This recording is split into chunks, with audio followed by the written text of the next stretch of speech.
surging crowd. What a fun ordeal.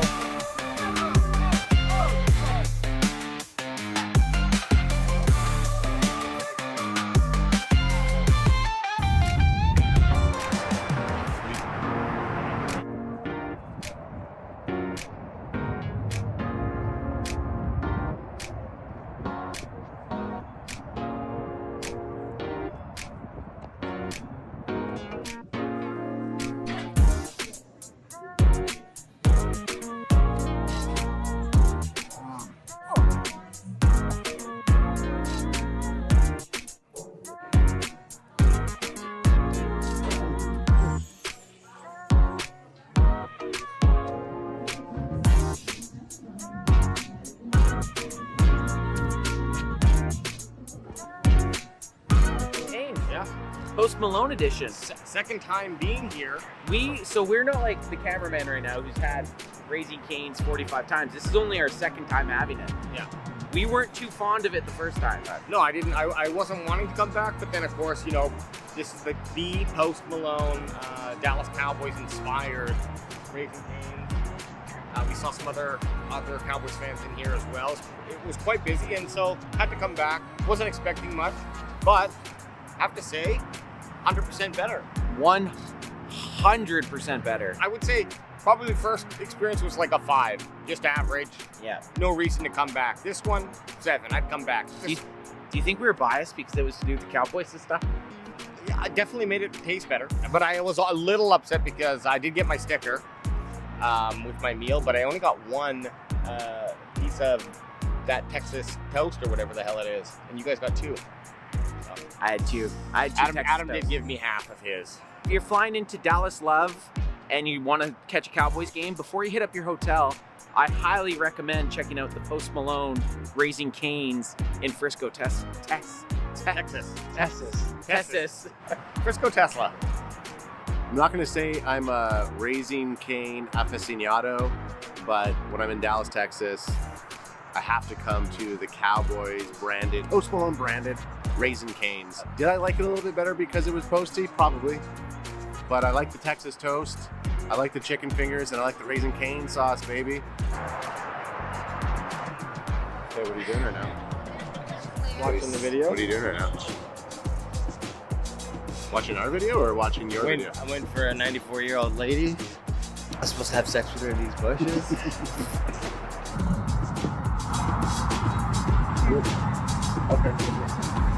Okay. Yeah, we're leaving. Okay, fair enough. Okay, so we just got talked to by the Raising Cane's management saying that we weren't allowed to film if we were professionals. Thank you for that compliment. But Raising Cane's, I'm gonna have to dock you down a little bit. You've been docked. You've been docked. You've been docked. We said 7 out of 10. Now my experience is brought down to a solid 3. Whoa. You don't come at my boy. One job. You don't come at my boy. There he goes. Cross him off the last! Cross him off the fucking last! But the Cowboys obviously didn't want him because they knew, like, if you're trading They back traded on, back. you go, every single trade was a street shot. Here we go! Shoot him if you boot him. Oh, what a rush! I know they're getting a lot of awesome content. They're getting fired up, getting ready. Still a few picks away. Big shout out to all you Cowboys fans. And they said no Brady rules applies.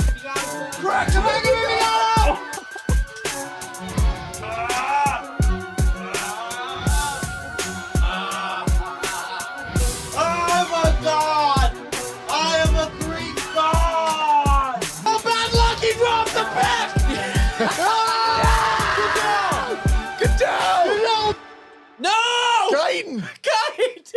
He's not on your board. Guyton! I said this to Deffy. I was like, if anybody got picked, any offensive lineman that'd be upset about it'd be Tyler Guyton. Be happy about that. We got a starter. Yeah. We got a starter, and we got a day 2 pick. Hey, Tyler Guyton, welcome to the team! Boost me up a little bit more than that. Okay, that's good there, AJ. Eric, BOTG, Bot D. Time to time to pay the piper here. Get We're this monkey suit off! Come on! What are we doing here? We You got Guyton and we're fucking wearing suits still? What the f is this bullshit? Paying the bills. Cracker, go.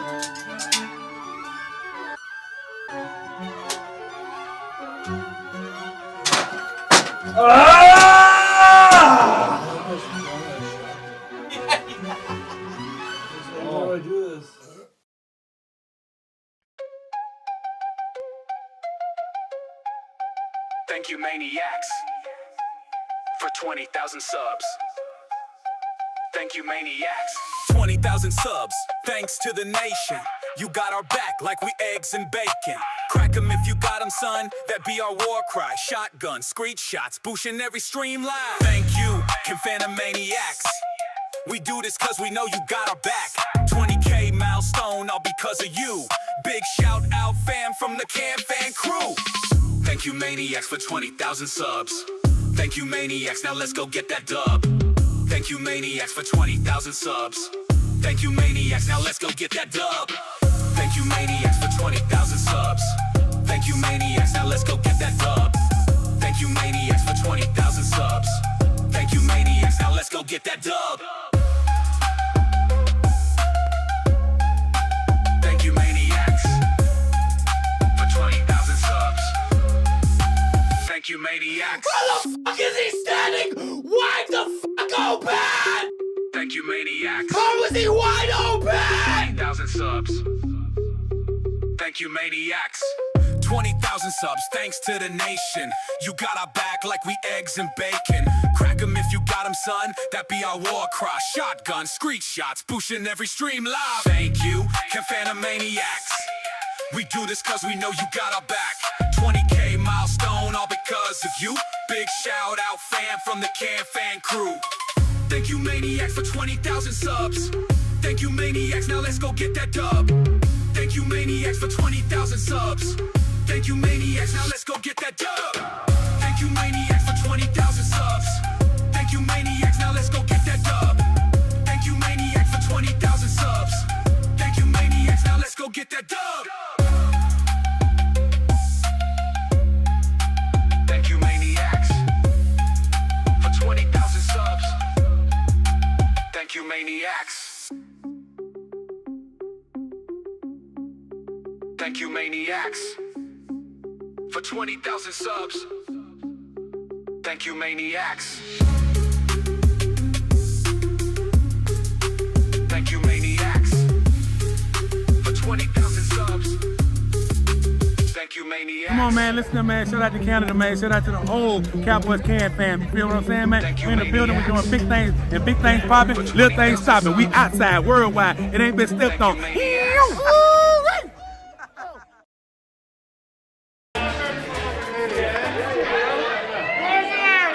Now the party's getting started, baby! 30 minutes. So you guys can load up right now for $4 or $5 to drink. Nice. $5 a drink. Oh, why didn't you call my middle name, son? We're here to kick ass on this happy hour. We get. Clap. Clap. How about that? Boosh it. Woo! We boosh it. Hey, we boosh it. Did we do the main? We did the main event last Wednesday because we went on a little bit of a spurt where we were doing the main event on like weird days. But last week we were back to Wednesday, and we are definitely back on Wednesday tonight, fellas. So welcome to the Cowboys Can Fan main event with your hosts, the Bandwagon Boys 1 and 2, and I hate when people say this, ya boy, crack 'em if you got him. Your boy, crack him if you got him. Your boy, Hey, you know who I don't hate? Cracky McG. I don't hate when your boy Josh says it, because that's my boy Josh. Everybody says it though. Hey, Crack 'em if Crack you 'em if you got got him, son. it's your boy. It's your boy, It's- BW1. It's better than hearing it's your peeper. Hey, it's your peeper. It's your peeper. It's your creeper. It's your creeper peeper. I mean, it is almost Halloween. Creeper would make a little bit more sense. Am I the only one that has to prep for a November mustache a month prior? I usually do, to be honest. yeah. I mean, I'm trying to go. I was gonna go full beard, but if we decide to go stash for the trips It's just, in November, then I'm gonna hit it. I mean, the beard might be the better weather option, but you could shave your beard and have an instant mustache. So Right. like, that's not. I think in November or Movember, it's cheating. I think you're supposed to start. No, you are. Oh, I never see. do that. I never No, do that. but I'm just saying. The only reason I'd go to a stash is for our Vegas and Dallas trip. Which we booked yesterday. We had the Vegas trip November 16th to whatever for Yes. the Cowboys versus the Raiders, but we secured now our plane tickets and lodging for the Thanksgiving Day CanFan Great American Thanksgiving Day road trip. It's the Great Even though we're Canadian not driving? American Thanksgiving road trip. Even though we're not going to be driving it, I don't even think we're going to rent a car this time. No, we No, but won't. But, you still call it a road trip. We'll Uber. We did a road trip the first year. Why would we change? No, Because we actually did a road trip. actually, we didn't do a road trip the first year. Road trip was that we for in 2022. But no one wants to call it like, oh, the Great Canadian American Thanksgiving trip. Extravaganza.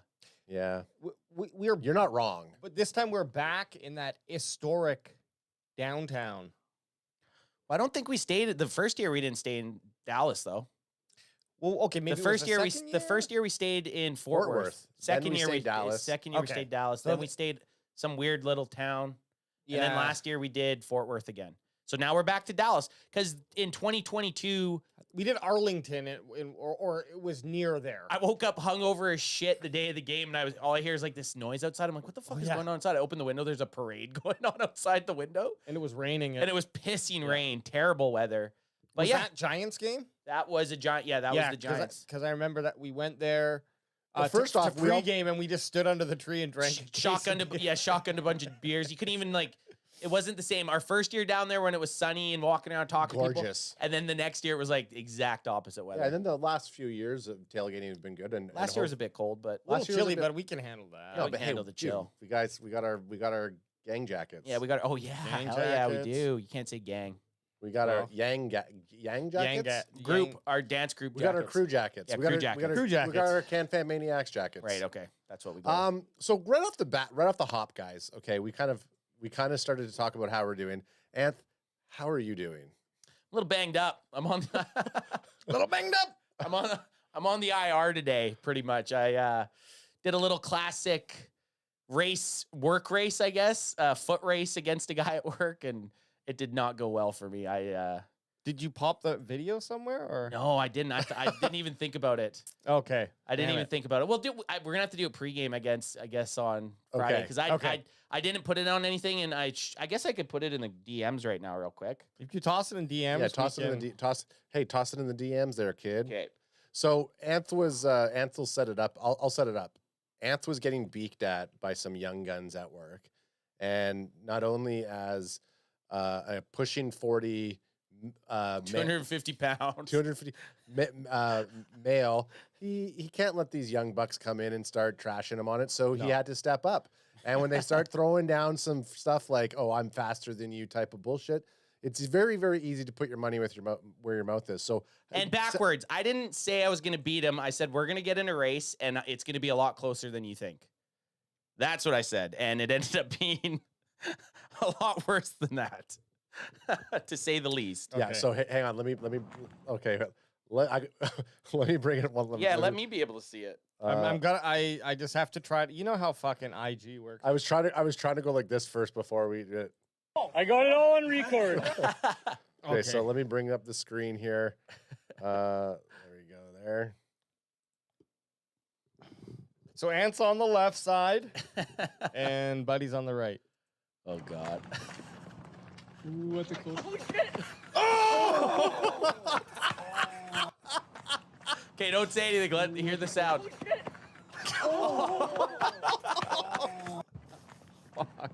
That's a sack, baby. Oh, that hurts. Sack! Oh, man.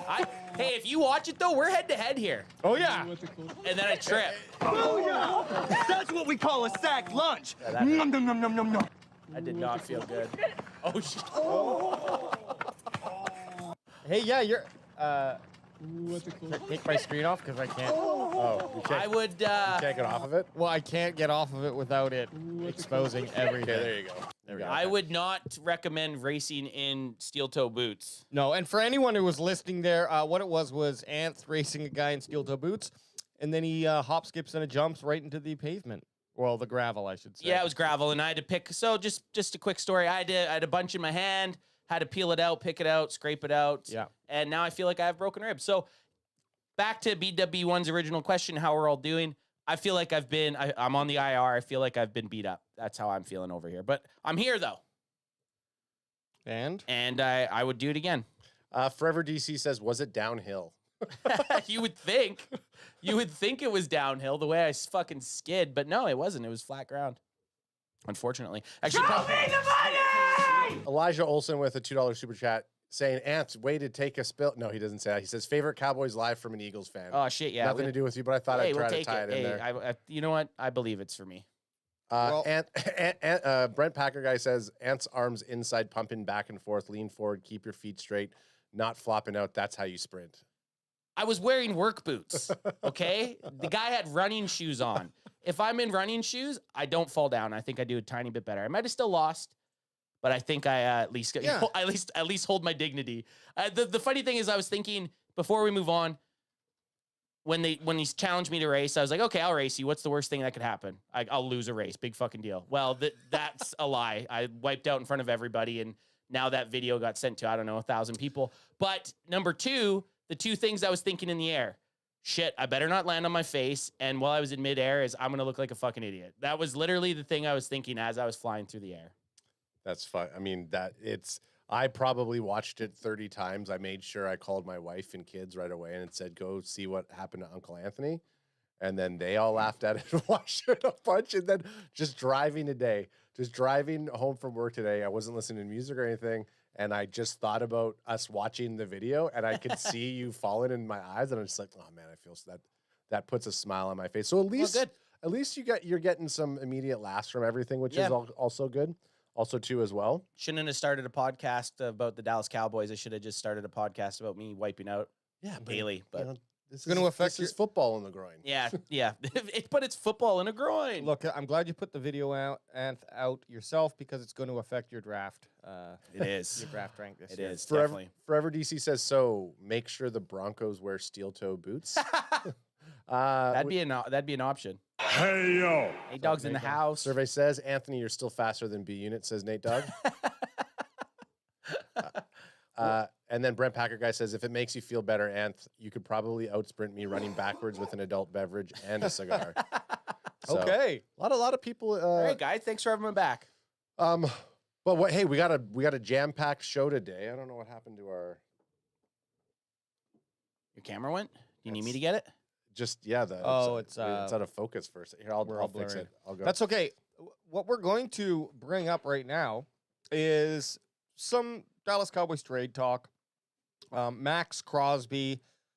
The rumors hit the internet like a hot fire and have kind of since then fizzled out a little bit. But rumor has it that Dallas Cowboys were having conversations or at least reaching out to Raiders to inquire about Maxx Crosby and trading for him.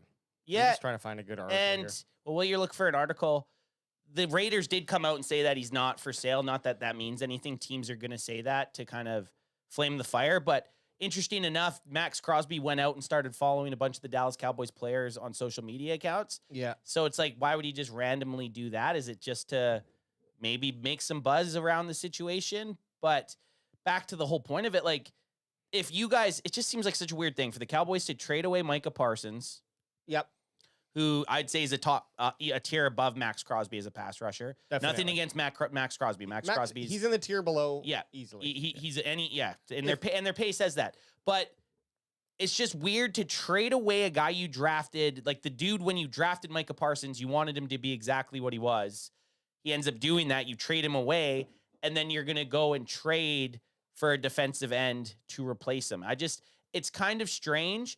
And I think it's a good idea if the price is right, but I think he's going to, if he did get traded, he's just worth too much. And I don't want the Cowboys spilling out all their treasure or their secret stash of draft picks. Yeah, and this is a nice little breakdown here from Spot Track, who I didn't know was one individual. I thought it was a group of guys, and I've always been upset that he didn't name his thing Sport Rack? Yeah, Spot Rack. Or something like that. Anyways. I wonder if there's a reason for that. Yeah, probably. And you know what? I'm not going to ask him. We're just going to be mad about it. We're just going to be mad about fucking guy's name. We're just going to be mad about you. Spot track. The biggest Bow thing, track? yes, the biggest thing for me is with the Maxx Crosby trade is some of the deals that we saw, and I just have his cap up here on the screen for reference, and we can go over it as well. But some of the deals that I saw, and you guys, let me know what you saw as well, were anywhere from the range of 2 first-round picks and a player for Crosby and maybe a 4th rounder or something like that, all the way to like I think a first and a second and a player like for Crosby. So there was a range of like picks and players for Crosby. All of the options I saw personally were too rich for a lot of the reasons like you mentioned, Anth. We just moved away from a guy who, sure, he might have been, when you look at the Maxx Crosby contract here, he might have saved us 6 or 7 million or whatever, but you're still eating up 38 million or something like that in a player over another 5 years till 2029 his contract's locked in for. If it was a shorter deal and you were sending a 2nd round pick or something, and maybe a 2nd round and a 1st round in 2 years or something like that, okay, I could be intrigued by something like that, but otherwise I just feel like it's like a backward step if you're giving away one of those 1st round picks, because you get a guy, but then you get the contract space that kind of negates the whole major benefit, I think, of the Micah Parsons trade. Yeah, a lot of the stuff, same. I'm going to mirror what you said. A lot of the trades I saw were just too much for me. And at this point, I'm kind of inclined to just seeing what this offense can do. And hopefully next year, I'd rather them re-sign George Pickens. Yeah. Hopefully some of our guys develop, and then they draft all defense next year. I'd almost be more inclined to that than giving up 2 first-round picks for Maxx Crosby, and then you lose George Pickens. Then it just feels like you're just a shittier team than you were at the start of this year. You know what I mean? Instead of last year. Like last year you had Micah Parsons, you didn't have George Pickens, right? Yeah. You don't pay the big contract to Micah Parsons. Now you can afford George Pickens, and you could still trade up and get one of the best pass rushers in the draft next year, or wait for a guy best player available. So I'm not sold on trading for Maxx Crosby. I think the most I'm trading for him is a 2nd this year and a 2nd next year, maybe. Like that, I think is my most. I don't want to trade any of the 1st round picks, and if that's not enough to get him, then I don't want him. Yeah. I was going to say, look, I think that if we look at, and again, without trying to mirror exactly what both of you said, I think we were never one player away from being a better defense. I think the defense has too many holes. So re-signing Micah Parsons, I think it would have just been the same instance that we're getting right now, or at least we would have had the last 6 weeks before Flus got his shit together, and then all of a sudden, I'm okay. Sorry, let's wait. Let's wait and see. Sorry, let's wait about the Flus having his shit we'll together. get there. We'll get there. What I'm getting at is, I think even with Micah Parsons, the Cowboys defense would still be in the same situation that they're in now, in terms of like being ranked typically probably the worst in the league. I do think the Cowboys need to have more players that are impactful, like Micah Parsons or a Maxx Crosby. What Maxx Crosby can do for us is it allows us to maybe get a linebacker in the mix as well, or Maxx Crosby plus another safety.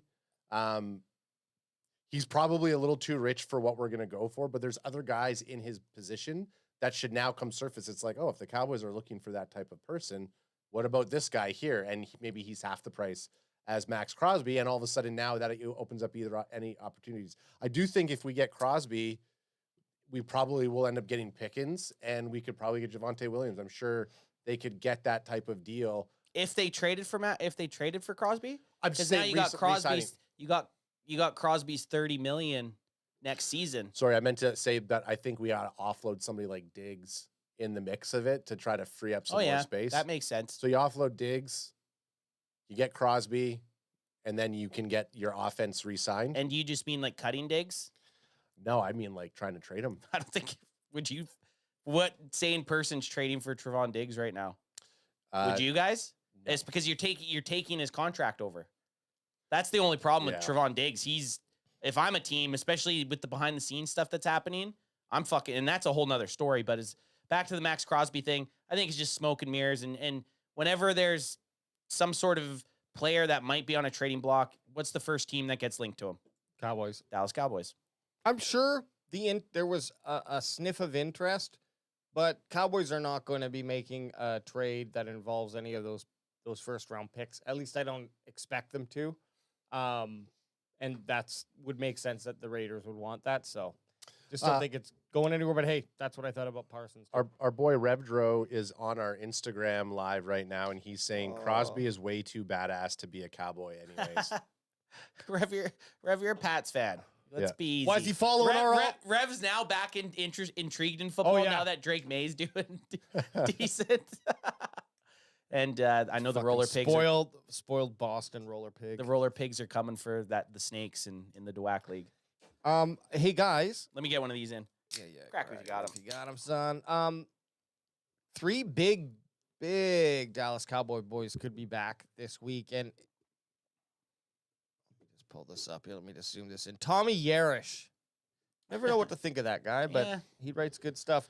Cowboys open window for Cooper Beebe, DeMarvion Overshone, and Shaven, I don't know. Savon Revel Jr. There you go.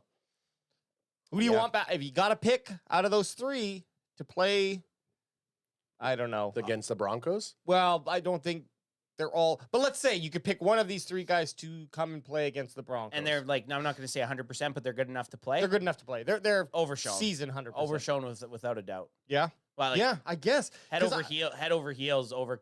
Hoffman's doing fine with BB, and Savon Revel's a fucking rookie cornerback.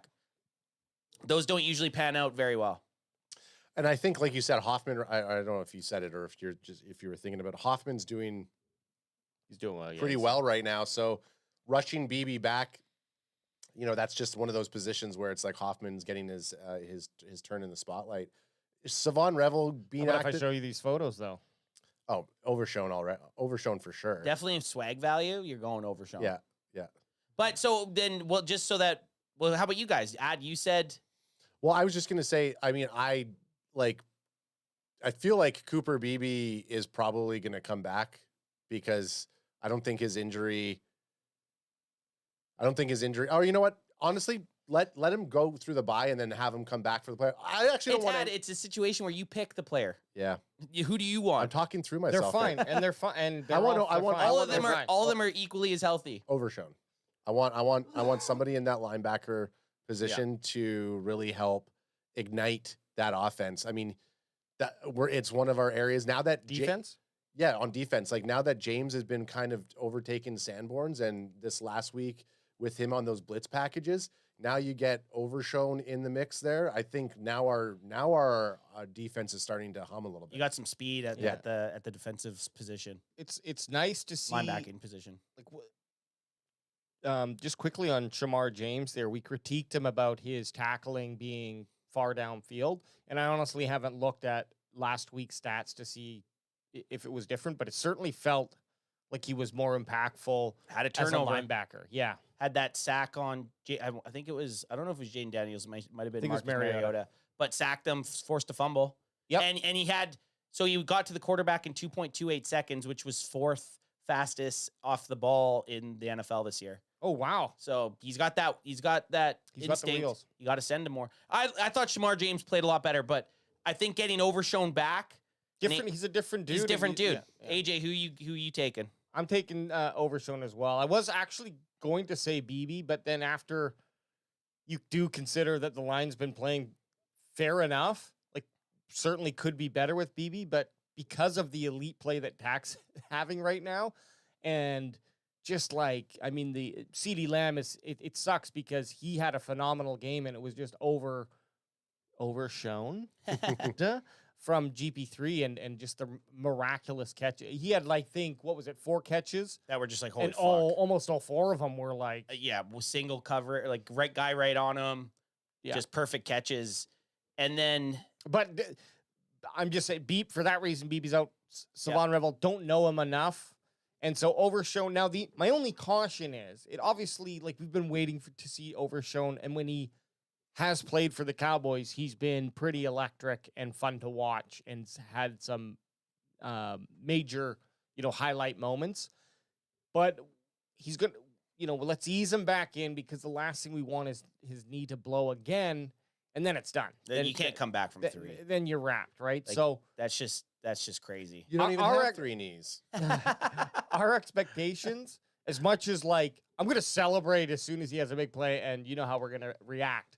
But I'm also not going to put a lot of expectation behind him, and wouldn't be surprised if he isn't back anyways. But you said the Raiders game. Yeah, I heard Raiders game is kind of it makes the most sense. Which will be in person. We'll be there. I mean, that gives us 3. That gives him 3. Gives him 4 weeks. 3. Yeah, exactly. Or 3.5. But like, here's the thing: is unless you're rushing him back for Cardinals, then the bye's the week after, so he's coming back for the Raiders. Yeah, and it just makes sense. But let's not. I guess this is my caution, and I think you said it, Adam or Anth, or maybe both of you guys did. Let's not get our hopes up too much that the Savior's returned. And same caution from this last game. Cowboys defense played good enough that we could say, okay, get a little bit of excited. We played a Washington Commanders team that, lost their starting quarterback, 3/5 of the way through the game, and then also had a bunch of Tolberts Luke running McCaffrey around. was their best wide receiver. Yeah, they were missing 3 of their main receivers. Still, doesn't matter. The Cowboys didn't play down, and that's one important win. Yeah, and you got to just play who you're playing against. And the one thing I liked about the win against the Commanders, because we didn't touch on it at all, which is fine, but 47% of their snaps were in man coverage. That's right. Compared to what we've seen prior, it's been like 80. I think 85 was the lowest, or it would have been 15% man coverage was the highest we had seen prior to last week's game. So it's nice to see Eberflus switching it up a bit and just kind of, and it's nice to see them have success. Like the Deron Bland pick, the pick 6, the screech shot play, that was in man coverage. So you're getting that success in man coverage, which is going to lead to the defensive coordinator calling more man coverage plays. Another thing that I think is just funny, and I'm not calling anyone out specifically, but this is what we do here. We come here, we goof around, we play it. I'm trying to poke fun. Yeah, I know. Hang on. I poke fun. I grew up with brothers. I'm rough. I see a lot of posts out there saying,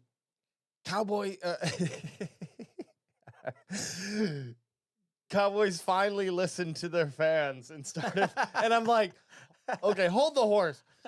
There's zone coverage and there's man coverage. It's not like Cowboys fans were asking for this obscure coverage that doesn't. It's like, no, the Cowboys just shifted to what is a more reasonable, at least for that game, for the game against the Commanders. That's what they decided to do. I just think it's so hilarious to see, like, we did it. Pat ourselves in the back. Like, we did it, boys. We changed the front office. We knew it all along. Well, they were. Okay, so if they did do that and got a 40 burger put on them, would we still being like, oh, yay, at least they listened to us. Yeah, it's like, right? I don't know. I just think that's kind of funny. But hey, I'm not going to spoil anyone's fun. I think, like, the stuff that you hear coming into that game is you got the head coach, Brian Schottenheimer, actually went and spent time with Eberflus and the D to say, let's figure this out. Let's talk through this a bit more. That's kind of came out. So, and then you have the fact that he is getting all that heat for fucking having the last place defense. At some point, you have to think, well, my job's kind of on the line. And if I don't do something, or if we don't correct something, then I don't have, it's going to be tough for me to get a job next year. Again, I'm not saying that the fans turned it. I just think that that should, hopefully you think that fucking plays into these guys. I agree with you. I think that was it, is he not that he listened to the fans. I think he woke up the game after and saw it, came into the office, was like, you know what? I think I'm going to go with what your guys, what you guys were suggesting. Maybe we are going to play it a little bit more, man. Like, the realistic headline he had nothing to lose. The realistic headline is fans finally get what they want. Yes. And the Cowboys defense shifts to man coverage. But guess what? That's the headline. And if they keep but it's not sexy. If they keep that same rate and Cowboys go out against the Broncos, who basically in one quarter stole the victory from the New York Giants. Bo Nix 4 touchdowns in the fourth quarter. Just disgusting. And we got some nice data to show how that can be a real problem for the Dallas Cowboys coming up here. But if that's the case against the Broncos and and then we lose, what are we going to be saying? Exactly. You know, Should've so just, played more I'm just zone. saying, wait, just like we're calling 50% man coverage. Why are you playing more zone? well, just like we're saying, yeah, the defense has been fixed. When they go and have a big stinker again, because it's inevitable with the defense that we saw, that we've seen, it's going to happen again. Just don't fucking don't forget you cheering about how now they're improved. Yeah, because it's still, for me, it's like I'm stoked we won, but that was a game. It's like if they lost, it's worse than 32nd team. It's arguably the worst defense historically in the NFL. Yeah. He definitely saved his I don't think he was going to get fired, but he saved his career. I definitely don't think that they were going to do any type of mid-season defensive coordinator firing. I think if anything, it kind of looks more like, because the offense is doing so well and the defense hasn't been doing well, and Shoddy's the head coach and Shoddy's also the offensive play caller, maybe there's a little bit more grace on the head coach right now. But at the end of the day, if your DC's not performing, you as the head coach, you have power over that position. If anybody should be responsible for the defense performing so bad without changing anything, it should be Schottenheimer. Shoddy with the body, Shoddy with the body and that visor, baby. But I love me some Shoddy. I mean, I do too. I've been listening to the Shoddy post games and in the locker room speeches. I like him. I like Schottenheimer. Compared to what I was thinking about when he got hired. Okay. And even no matter what the season ends up doing, this is all in his first year as a head coach. It's all experience under his belt. Is his first tenure as a head coach. So I'm sold on him. My initial, and we can go back to the tape, my initial thoughts on Shoddy was like, oh, really? That's who you picked? And then after I started to dig into it, listen to it, and I love a good underdog story. I love the fact that this guy is getting his opportunity. I started to become a fan. And then coming into summertime when camp started, I was like, you know what? I fucking think this is a good hire. I like everything he's saying. I like everything that's happening, but it's like... You like his visor. Show me before just show me that what you're saying is true. And then week to week, obviously, the play calling's been solid. But when I go and watch the sounds of the sideline and I see how he interacts, like the excitement and like the intensity, coming in as a Cowboy fan doing this show, I've had Mike McCarthy. I've had fucking monotone, no fucking emotion Mike McCarthy on the sideline. No neck, a lot of Whataburgers. No neck, Mike. So I like Mike McCarthy. But I'm just saying the intensity from a coach is what it's fucking crack if you got him. Well, just guys, get me there, kiddo. I didn't send this to you, but there's just 3 awesome GP3 clips from last week's game. You gonna put them on? I just want to bring them up and watch bring them 'em with you. And I don't know, maybe it'll turn into a relationship or Yeah, something. totally. But man, this guy, GP3, I know the hate. One of the classic things that we're seeing now is like, oh, not a culture guy. Thank you, Steelers. And I totally agree with the sentiment. He might have been a headache when he was with Pittsburgh and the Steelers.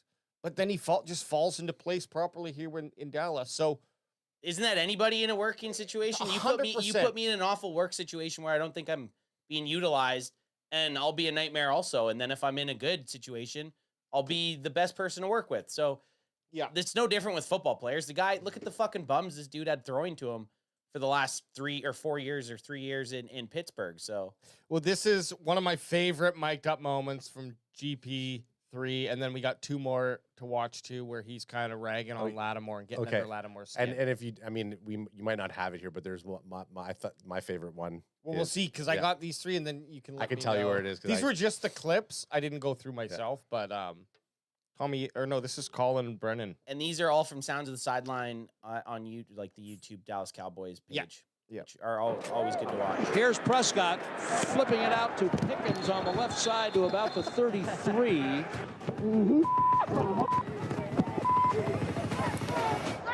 Nice try, buddy. That needs to be a soundbite. I said, yo, little ass, you a like, what the bro, get on me. And then I started flopping, try to get up the Sorry, I just gotta go back. Nice try, buddy. That needs to be a soundbite that one of you guys gets. I already got it. Nice try, buddy. It's so... I thought they put the sound in there. And then in the exact next line here... Then on the ground, I said, yo, little ass. GP starts talking, and that's his voice. I was like, oh, that's his, his voice. Nice Is like, try, buddy. oh, shit, there was another one, too, with Dono Dub. I forget what he was saying, but Dono Dubs has got that fucking voice as well. He's just got one of those voices. And then here are the other 2 clips where he's kind of ragging on Lattimore. You can't. It's real, boy. One of them. And I do that to you. I do it to you. I to you. Do it. I do it to you. You can't. So I wish these didn't like auto restart, but that's just how. Down and more, great blocking down the field. Yeah. You better get this, because he ain't going to come off. Yeah, he ain't doing what you doing? Everything. I know. You're going to have to. Down and more. What are you doing? Everything. So poor Lattimore did look like he was crying. He was not having a good You know, game. and here's the thing is That's like what you got to do. You got to find the weak. You got to find the weakest link. And you got to fucking go at him. But Nice try, buddy. Nice try, buddy. Sounds like, hey, buddy, let me finish, buddy. Is George Pickens Canadian? Sounds like it. George Pickens probably could get under my skin if I was having a game like Lattimore. Oh, and he's dunking on you and everything you're trying to do. You can't stop him. I might start to get a little Slew foot him. Well, I might just give him a fucking unsportsmanlike. That's what I mean. Slew foot him. Little, yeah, sure. Starts running by you, you just fucking swipe his leg out from it. Little rage hit. I mean, you see me run, I probably ain't stopping him. The clip that I was gonna say, and I thought it was gonna be, I'll move off of it. If you go to NFL's IG, because I saw them post it today. Ooh, that's risky. Okay. Oh, It's sounds of the sideline. Just saying. You're Which going is at, what is you're the going, clip? you're It's going the at clip it, with you're going after NFL. after CeeDee Lamb gets his touchdown, and then it's on the sideline. How GP3 is so excited that 88's back. 88. That's on our. I posted that yesterday. Maybe that you posted it, and then I just You should just watch it on ours. Okay, let me I go. just watch it on it's ours. on our IG? It's literally probably the clip I posted that ad's thinking of. Okay, But I you liked mean- it. I liked it when I watched it in Sounds of the Sideline, and then I just remember seeing it today from NFL. Is this it? Although it is a reel. Is this it? Yeah.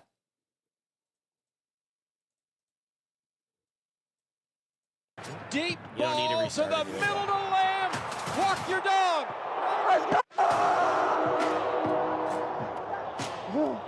I like them dancing, yeah. Just little,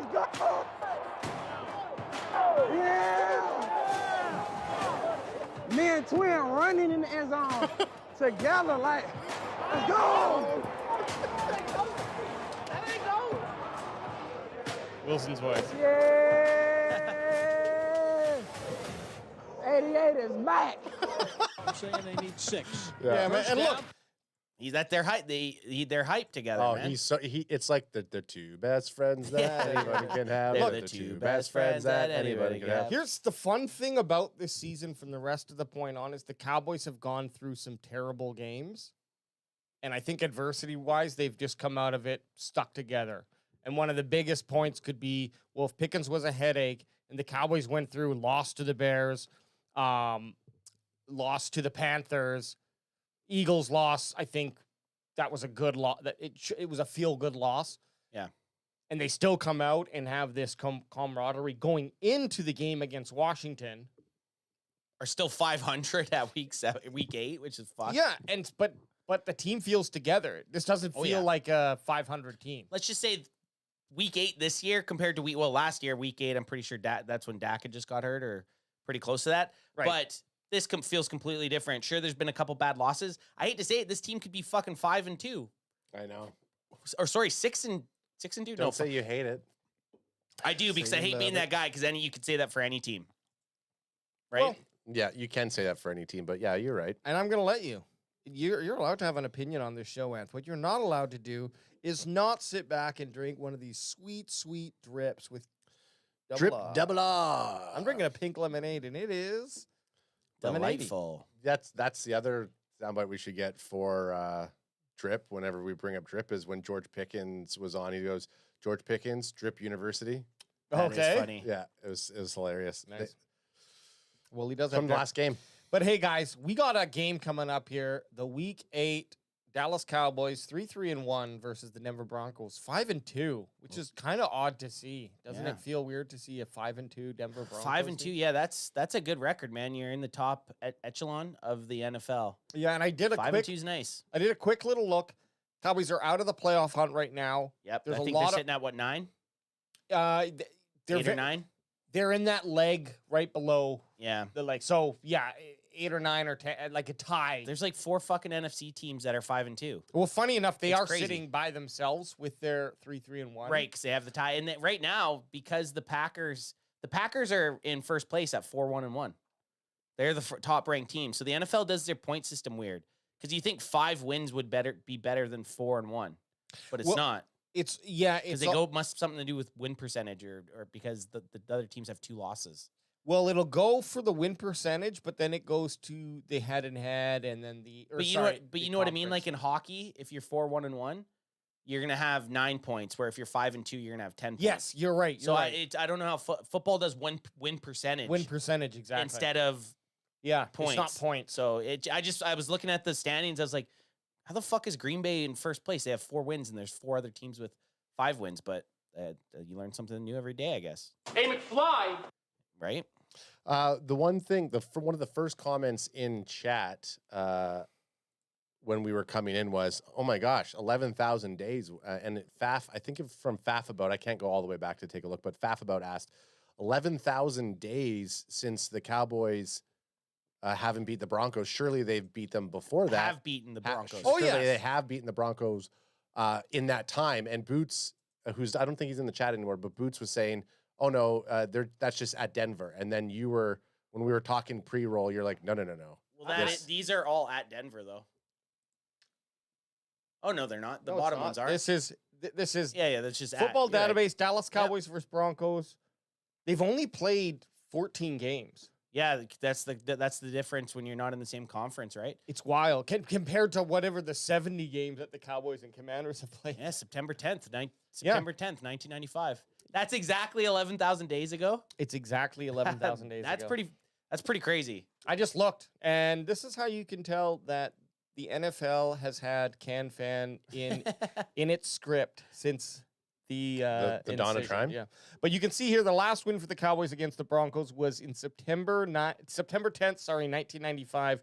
Cowboys beat the Broncos 31-21.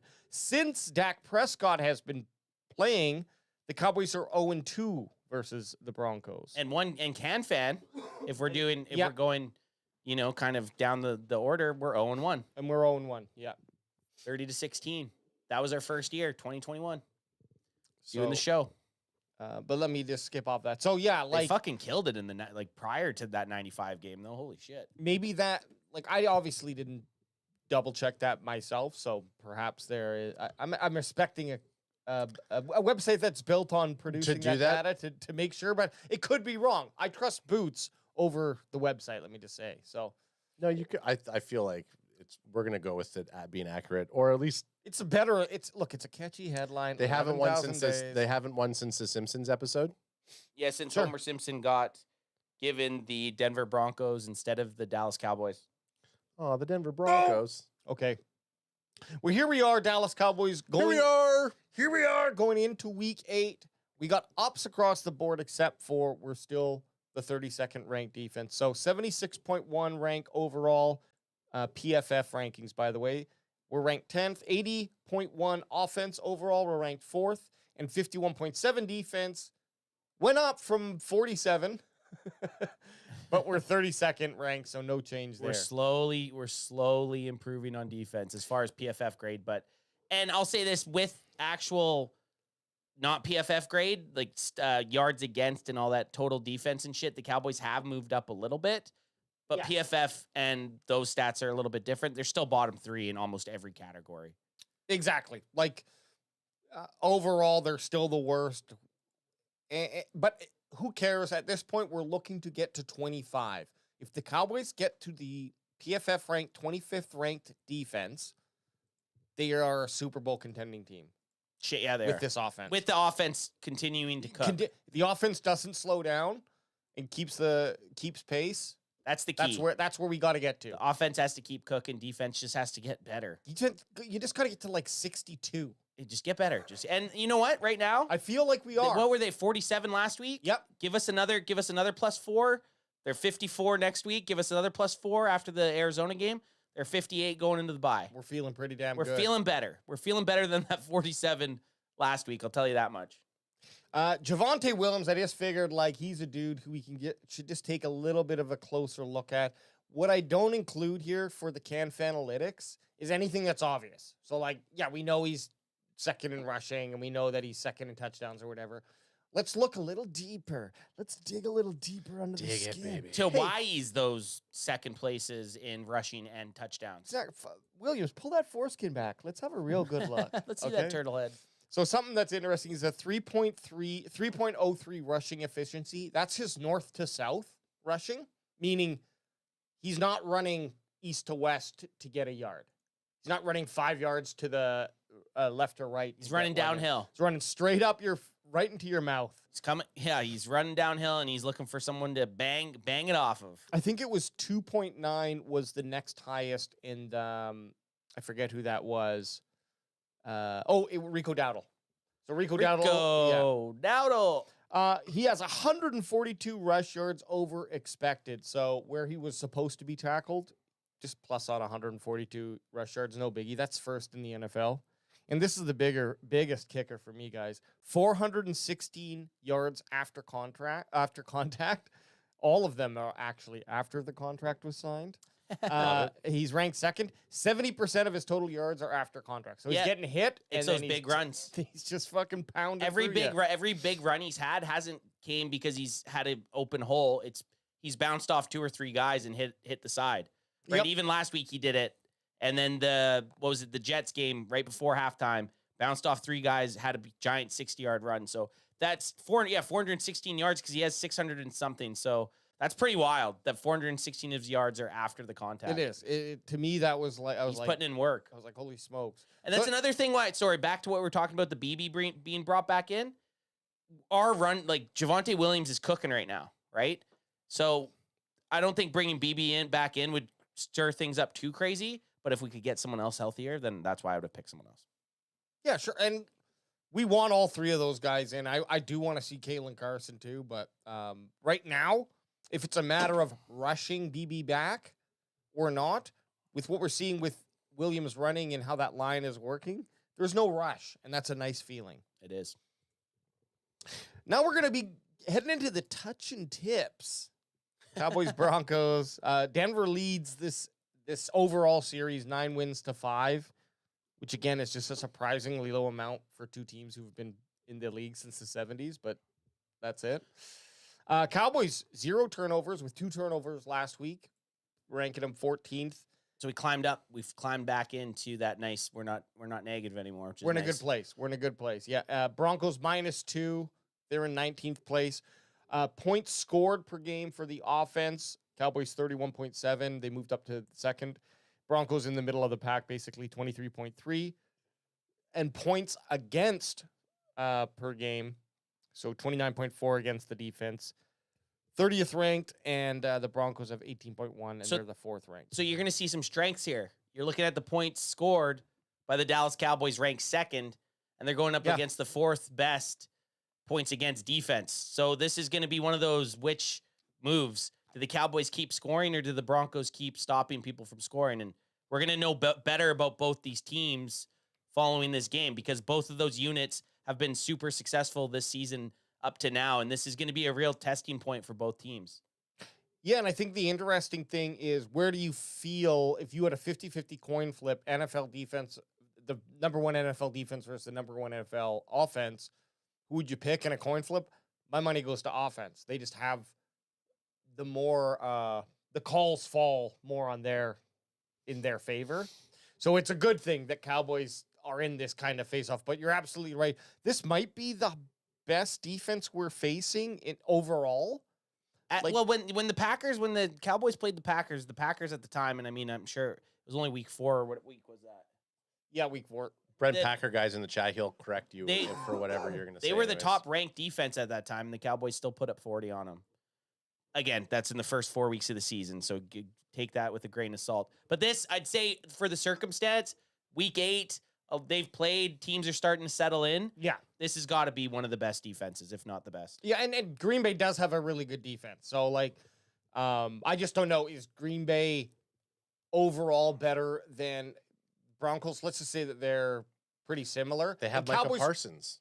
Well, Cowboys were also able to put up, nearly 40 points in the Packers game. Where did they put up 40? 40. Yeah. And the guy that the Denver Broncos have that's kind of their bread and butter defensive player of the year, Patrick Surtain. That's the guy that I wanted the Cowboys to draft. Yes. And the Broncos got him just before the Dallas Cowboys pick.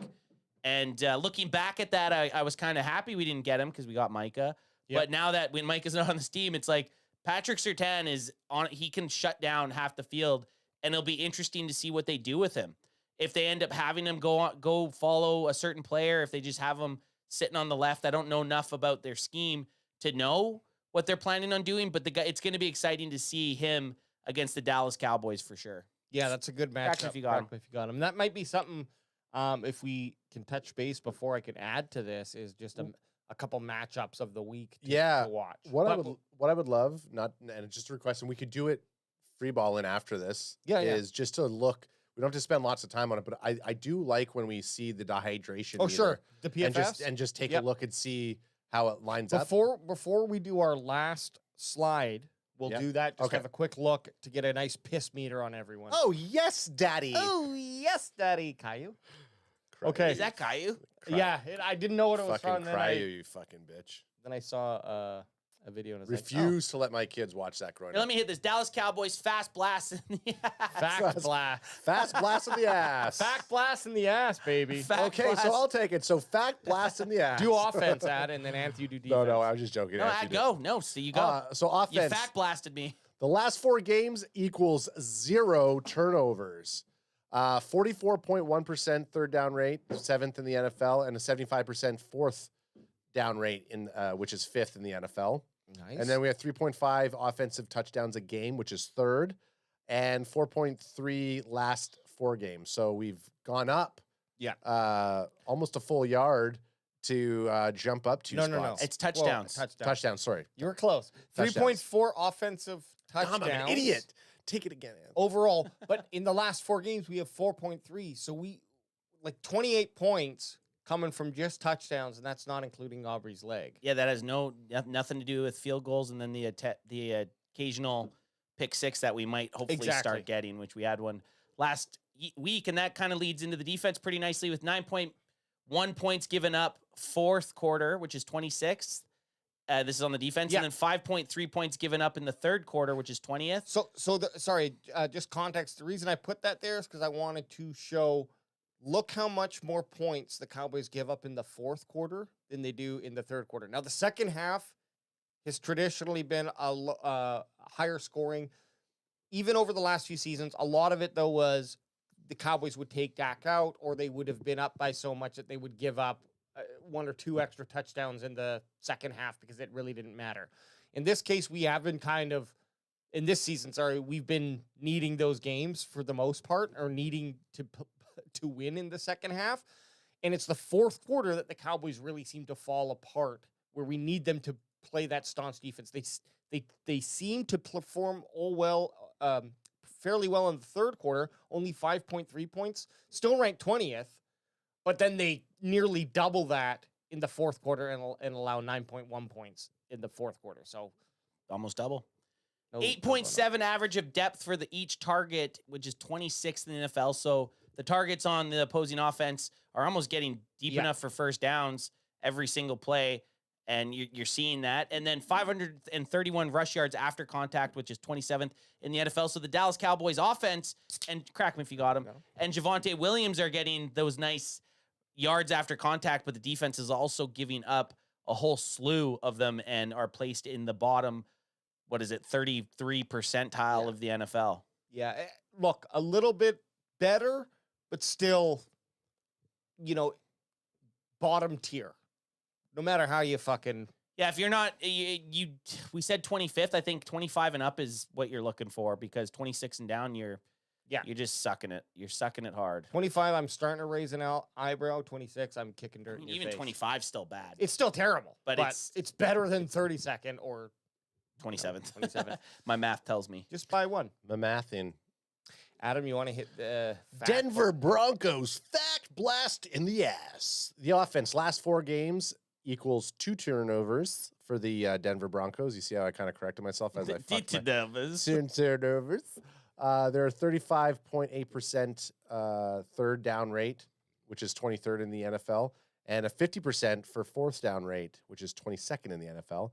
And they have 2.8 offensive tutties a game, which is 11th for them. Noticeably, when you put this offense versus the Dallas Cowboys offense, their third down and fourth down rates considerably worse than the Dallas Cowboys. The Dallas Cowboys were top 5 in both, if I remember correctly. Just hit that back quickly, Okay, so top 7. Yeah, seventh and fifth, and that 44.1 is like it's a very close between that and number 1. I think is 49%, so it's like a close group. But 44 and 35, big gap. Yes, yeah. Yo, huge gap. Yeah, that's very significant. Anthony, gonna do? Oh, I thought you. Oh, and 2.0. You've read that already. The 2.8 offensive tutties a game at 11th. Yeah. Okay. Sweet. And the Denver Broncos defense, 4.1 points given up in the fourth, which is 5th in the NFL, which is nice. And then 3.9 points given up in the third quarter in the NFL, which again, you compare that to the Dallas Cowboys, they're very neck and neck with both their second half quarters, where the Cowboys almost double in the fourth. 10-yard average depth target, which is last in the NFL. That's looking nicely for our wide receivers and even Jake Ferg. And then 441 rush yards after contact, which is 19th in the NFL. So Javonte Williams should find some room to jaunt. So this is what I pick up from this, because I'm really worried about the defense. Offense, not so much. We know how the Cowboys defense are. It could be the 32nd ranked offense versus the Dallas Cowboys defense, and I'm still worried that we need to score a lot of points. So just putting that aside, looking at the defensive score, what I noticed here is, sure, defense gives up huge depth of target, right? 10 average. Worst in the NFL. Worst in the NFL. They also give up quite a bit of rushing yards after contact when you pair that with Javonte Williams' ability to pick up yards after contact. That could be a nightmare as well. What they do really good, which we need to watch, is they lock down in the second quarter. Second half, sorry. In the third and fourth quarter, only giving up an average of 4 points in each of those quarters.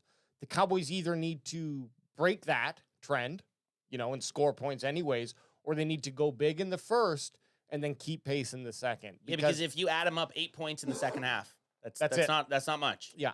That's what they're averaging. And so they're giving up more in the first, and then they're finding a way to do the bend, not break. They're giving away big plays, but they're not letting teams score a lot in that second. Or they're forcing punts at opportune times, giving up big play, but then making the stop that they need to make and forcing a punt. So, could I ask for a blurb, not today, but maybe in the future? How many touchdowns the defense is giving up? Because we have the offense, how many they average a game. Oh, I would like to see what the defense gives up. We can look at it. I do different stats here. Oh, you change them up every time. And then I just match the Cowboys with the Broncos, but I can definitely look at that.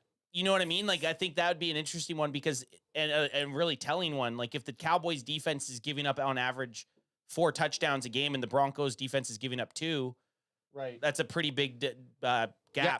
And of course, Daddy's got that stat somewhere. I don't have my pencil, but I will write that down. I'll go get a pencil.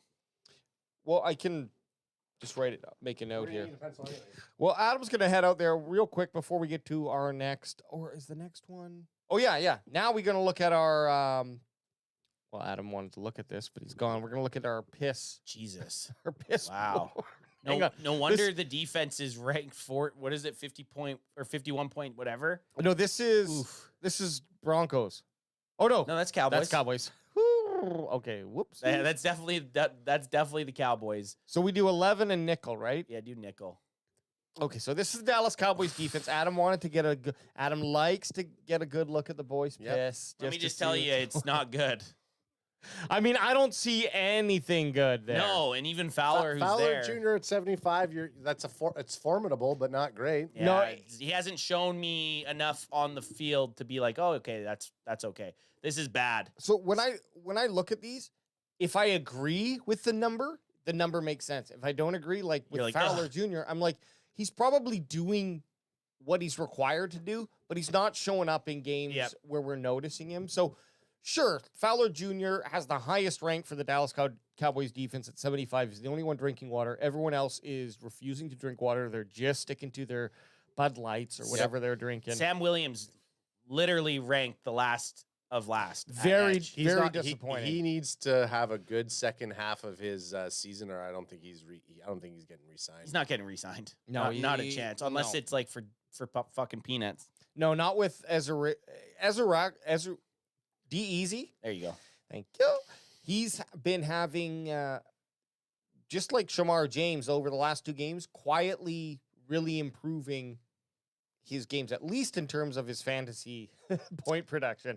And that's a good tell, though, to be like, okay, if you're putting more fantasy points on the board, you're committing more plays that are maybe it's just the one play a game, but you're getting on people's radars, and that's going to help you win a position over a Sam Williams. Because when the Cowboys come down to it, that's what they're looking at, is like, which one of these young studs, and I'll throw James Houston in the mix too, who's going to be the guy that we sign? Because we're not signing all of these guys. Yeah, Sam Williams is going to be going to Washington. Yeah, that's my takeaway from these guys. Man, yeah. Anything else you wanted to? No. I just like it hurts to see. It hurts to see someone get these guys some water. Well, when you're the 32nd ranked PFF team, you're expecting this. You're expecting a lot of yellow, and I feel like orange. Bland is there because of his pick 6. I wonder what it would have been like before. Not that we have to look into. Well, they don't really. PFF doesn't really grade it on interceptions. Remember the year Diggs had however many. Oh, right. He was always ranked pretty bad. That's what I mean. Like we're taking our own fan perspective, but this is just helpful for us to, like I said, we're piss watchers and we're watching the piss. Which we would have all. I mean, I don't think we would have been, if we went through the list, ranked these guys much better than. I thought Osa would have maybe been a bit better than that. Think of one play Osa's I know. done. Yeah, Can you think of one play? No, you're right. So well, both him and Kenny Clark sitting right kind of in that middle of the pack for the DIs. Let's just be happy that they're close to 60. Oh, yeah. If I was doing this, Bland would be a 90 after a pick 6. Last game, fucking 90. 95. Okay, let's look at the offense here for You guys look. I gotta. Okay. Again, go gingerly. O-line is always hard to judge, but I will just mention this. They have 2 players on their offensive line in Bolañez, and Miners. Bolas and Miners, who are both top 5 ranked in their position. That's a tackle for Bolas, and Miners is the right guard. It's crazy that they're both 75.7 that puts you at 5th, which is crazy to think.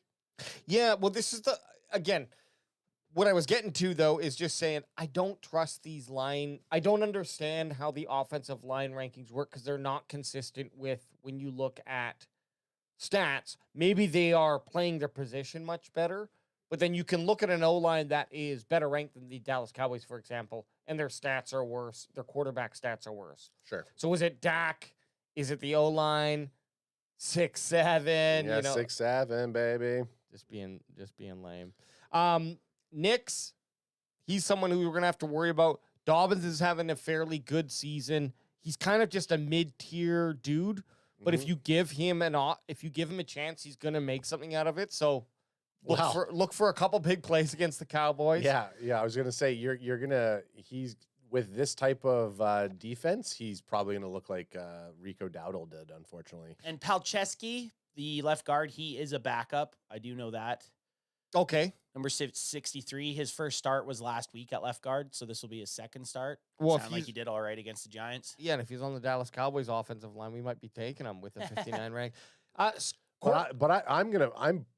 jamming fucking between Pilecki and Wattenberger. I'm fucking shooting James right through that fucking gap right there all left day. guard and C. Oh, yeah, so that would be the A gap. Yeah, I'm fucking taking him right through the fucking A gap there, bro.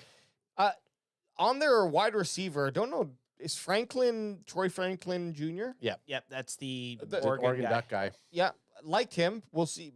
I don't think he's done terribly much this No, year, but he he's a hasn't. rookie, so who knows? They could break out at any time. I'm actually worried about the slot guy Mims because he's been kind of quiet all season. But Ex-Lion, right? Mims was a Lion, wasn't he? A Detroit Lion before? no, Mims Jr. I think was always He's always been a Bronco. always Oh, has been a he? Bronco. I think Yeah. he's maybe in his second year or so. But he was a guy who was, on the radar of interesting wide receivers. And with Bo Nix, this is what I'm always worried about. You get a nice young quarterback in there with one of these younger wide receivers, and they connect. And then now Bo Nix suddenly has a new best friend in Mims Jr. And we could see that happen. Was Franklin and Nix at Oregon together? Because Nix was a Duck, and so was Probably. Franklin. So Yeah, they would have maybe- been. So I don't know if they haven't yet. Good call. Thank you. I don't know if they have yet to see the connection. I feel like I picked up. He played in Auburn, Nix. Oh, Troy, we were thinking of Tez Johnson, maybe. Or Nix? No, Nix played. Bo Nix Nick, played. sorry. I guess Yeah, he Bo started Nix. in Auburn. My bad. Sorry. Started in Auburn. Troy Franklin also played in. Right. So So it was like 2020 22, 23 So- was... yeah. Okay, and then go Franklin. Just take a look at Franklin. Right now, we're just we're doing some. We're just getting into our season of being very solid. Don't need to look at a lot of stats. We're still doing it. Yeah. So their last 2 seasons they played together Okay, in Oregon. So Crack Crack him, him if got you it. got him. we got him. Yeah. So they were both from Auburn? I guess, I'm joking. I guess I would say this. Nix is a bitch. That 33 points that the Broncos put on the Giants last week. Doesn't I scare was me. looking. I'm going to twist the board on you there, and I'm a little nervous because Broncos, I was worried about their defense being very good or being their best side of the football. I just wonder that we're going to be hitting the Broncos at a time where everyone's jacked up and jacked off, and we're gonna get a best version of the Broncos. Oh, definitely. And you know what? I'm okay with that. And completely agree. And you're playing in Denver. Fuck Denver. You have to worry about the altitude as well, so that can affect some of the guys. Never have. You've never played in there? No, never been. When I'm on hikes, never worried about the altitude. You're not an altitude boy? Oh, fuck. I can't laugh. Okay. Their defense does. I mean, you're already looking. They already have. I'm only seeing out of the 4, they have 2 more green guys than the Dallas Cowboys. Okay. All right. Easy there, Denver Broncos, with all your hydrated players. Yeah. Well, and it looks better than the Cowboys, but if we were to really look at this, they've got a pretty good, strong left side of the football, or left side of the football here. Patrick Certain, we know, is a certain issue. Certain? Certainly Certain. delicious. I mean, this guy forgot a letter in his name, Stranad. Stronads. yeah. I'm telling you right now, GP3 versus Riley Moss all day, all long. Fucking turn him into the... Look at that. Look at number 4. I don't even care. I don't even give a shit about the Denver Broncos defense. Look at this Dak Prescott. Dakota Rain Prescott looking hydrated as a motherfucker. 2nd out of 37 in quarterbacks. And then all our wide receivers. Yeah. Nicely green with Pickens trying to morph into that blue. And then Javonte Williams with that crispy 76.7. With on the verge of being a dehydrated line where Terrence fucking Steele is looking like he's the one that's drinking the most Revitalized. Most water right now, Yeah, right? he's the veteran on the squad. Yeah. That's what a good quarterback will do for you. I'll tell you this. The depth, or what is it, 4 yards per average or 5 yards per average for Ferguson last game, for whatever it was, that's the kind of expectation for him, because we're either throwing 20 yards to Pickens or Lamb, or we're throwing 5 yards to Ferguson. And I love that. What that shows you is like option 1 and 2 are first downs. And if they're not there, then we know Check down.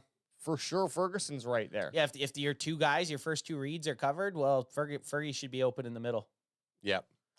And then even looking at this, and you see the offensive line, and people might be like, well, Javonte Williams is 2nd in touchdowns and 2nd in rushing yards. But that little blurb in AJ's stats, it's because 400 of his 600 yards are after he's already been hit. Yeah. So he's pretty much doing the work after. Yeah. Yeah. I'd like to see, I don't know if we saw it, and again, his average yard of contact, like the first time he gets hit by somebody. I wonder what that is. Ooh, that's a good question. Here. And it doesn't even have to be today. It's just something we could dive into. I'm going to look into that compared. I want to see what it's like compared to like a Jahmyr Gibbs or a Bijan Robinson or even like a Rico Dowdle. That doesn't have to be today. Just something to ponder. I gave you a hot pink pen there. No, I like it. Average yards before contact. That's a hot stat, and I know. Oop, we can figure that out. I felt like Barney Rubble there. Okay. Okay. So here's the last thing we got to do. Is we got to do our Dallas our Dallas Cowboys, sponsored by Drip, baby. Okay. Sponsored by Drip. I like it. Well, for sponsors. Who's that Hills Have Eyes guy in the middle there? We got to do updated photos. This is the best I could come up with, okay? Don't make me laugh. Don't make me laugh. Friend. You guys look like the scene where the guy's on the back of the truck lit on fire. That's what you guys would be looking like in The Hills Have Eyes when he's crucified on the back of the tow truck. Yeah. You guys look like you're looking at him. Oh, shit. So each And of us, Jonah Hill's in there? each of us come up with one crack 'em to victory. And you just go. I'm good. I already got one. I've kind of thought Let's about do it it. when Let's you do it. talked about it. And something that we haven't mentioned yet. Guys, this is the Javonte Williams revenge game. This is his return. You took my thing. Go for it. Well, tough cookies. You should have led. But I'm not first on the fucking list. That's true. But so it's Javonte. We'll start thinking. Instead of listening to me, start thinking of another one. Get the boy Javonte Williams' revenge game. And this is his first time back to the Mile High City against his former team who let him go, who didn't want to re-sign him, who decided to just take J.K. Dobbins instead. And it plays into the game nicely. If the Cowboys can get a running game in and control the clock and then kind of have the nice big plays, every game we've seen Javonte Williams have a good success rate with 100 yards and a touchdown, the Cowboys have been into the end and won. The couple games that he didn't, the Bears game, the Carolina game. Carolina, he did diddly poo. Diddly squat, diddly poo. If you want to beat the Denver Broncos, you need Javonte Williams to have at least 85 yards and a tug or not. Yeah, and if you're going to come in and shit on my bed or not shit on my bed, you better kiss me first. And there's people say they don't believe in revenge games. It's a thing. These guys, yes, human beings, and especially guys at this competitive level, this will give him a different edge. 100%. He's going into this game. As soon as he signed with the Dallas Cowboys, you're telling me he didn't circle this fucking game in his head? Yep. So Javonte Williams revenge game. Anyone who gave up on me and then I'm coming back, like, I'm going to want to make them regret that decision. 100%. You want to slant and not regret it, but like cry. You want them to cry at nighttime. Oh, you want somebody to get fired. I want for the you decision. to feel like you're stuck with J.K. Dobbins, not that you made out with J.K. Dobbins. So, Adam, do you want to go? No, you go. Okay, because we went with rushing offense. So on defense, I'm going to go with this. Cowboys need to. What do we got here? Oh man, I'm put on a little bit of a spot because I was thinking of offense, but I'm going to say Dallas Cowboys need to get in there and muck up Bo Nix. They need to get some more pressures on the QB. It's one of Pressure our the strongest. QB. It's one of our strongest positions right now. Pressure the QB. Force the, like, I don't know, throwaways, or force him to, like, bad decisions. Yeah. Like they did to Jaden Daniels. They brought the heat, and Jaden Daniels had guys open, and he was missing the target. And then lock down. So I want him to, I got it here. Pressure the QB, force him to make bad decisions, and then lock down the second half of the game. Okay? Don't have that 9-point fourth quarter. And that's going to come with controlling the passing game, not letting them get those big, huge plays that on 3rd and 10, Don't 3rd let them and just 15. Don't let them score 4 touchdowns. No. In the fourth quarter. You don't even let them score 4 touchdowns in the second half. Exactly. Let alone the fourth quarter. And Bo Nix has sneaky speed, man. He has some wheels. Yep. And I don't like him. Don't like his name. Don't like his first name. Don't like his last name. I hate him. Okay, so you, Anthony went run offense. Alex went defense for pass rushing. I'm going to go with Dak Prescott. Okay. Dallas Cowboys 3 crack'ems to victory. The third one is going to be Dakota Prescott needs to continue on this MVP campaign tear. The last time we saw Dak Prescott play out of his mind like this, he hasn't been close. This has probably been one of the finest seasons we've seen him start off of. So Dak Prescott needs to continue his MVP tear here. I feel very confident that if Dak is placing the ball with his throws the way he has been to GP3, getting CeeDee Lamb involved, making the right decisions to throw to the tight end when we need to, Dak's going to spread that ball across that field, across that beautiful Mile High Stadium. Is it Mile High Stadium in the Broncos? Mile High Stadium. He's gonna spread that ball all across that altitude sickness field, and he's gonna show them why this year Dakota Rain Prescott is gonna prove all those effing doubters wrong. It is his MVP year. This is his MVP era. Dak Prescott is going to be the #1 key to the victory for this game coming in. Well, and you know what he's done in the last 4 games? Tell me. He's thrown 0 interceptions. He hasn't given up 1 fumble. I was gonna bring that up, and I wasn't 100% sure on the stats, so that's why I got you, Boo. Thank you. He in his last 4 games, he has 13 touchdowns and 0 interceptions. Yeah, that's a fucking terror. Well, right that's now. that was that in the last 4 games, because we knew we got those 13 touchdowns, but I think more importantly, hey, I just didn't see enough people talking about that. We had 0 giveaways, baby. Oh man, I'm just no fumbles, no interceptions. I think the last interception Dak threw was 2 in Chicago. Okay, so Mike Fitzgerald in the chat says, "Oh my God, MVP," and he hasn't defeated a single team with a winning record. That's not true. That might be true. It might be true. You were thinking, wait a second. I was thinking, the Commanders were 3-3. Yeah. They're 3-4 now. Conversations living room with RJ. RJ says Dak is not an MVP. That's so. Give me. I just want to know, what does he have to do to be an MVP? Wait a minute. He's damned if he does, and he's damned if he doesn't. First of all, it's not about who he's playing. Sure, winning a game, as in, can he get down there in the 2 minutes to go down and put the team in a position to win either by touchdown or field goal? Dak's not ran into that position. Dak has ran the offense to a point with a 32nd ranked defense and put up like against Green Bay, for example. We ended up with a tie. We should have won that football game. We should have beat the fucking Carolina Panthers too. But we ended up letting what, 33 points at on this them. point. Anybody that says he's not playing at an MVP level, you just can't. You just can't I'm just saying, like, I can win playoff games is what R2J2 saying. What the MVP record has nothing to do with the fucking. I know. Playoff wins have 0 to do with the MVP record. I know. Also, we're not even close to the playoffs, so you can't really include. What if Dak goes 3-0 in the playoffs? Did you just get exercise there? I was so angry. Did Clayton take over you for a second? Clayton's coming Sunday. He's coming Sunday, baby. We have to dress up too, Ad. RJ, conversations living room with RJ. RJ, you fucking you put that comment in your pocket, and we're gonna talk at the end of the season. But win playoff games is just the worst argument to that.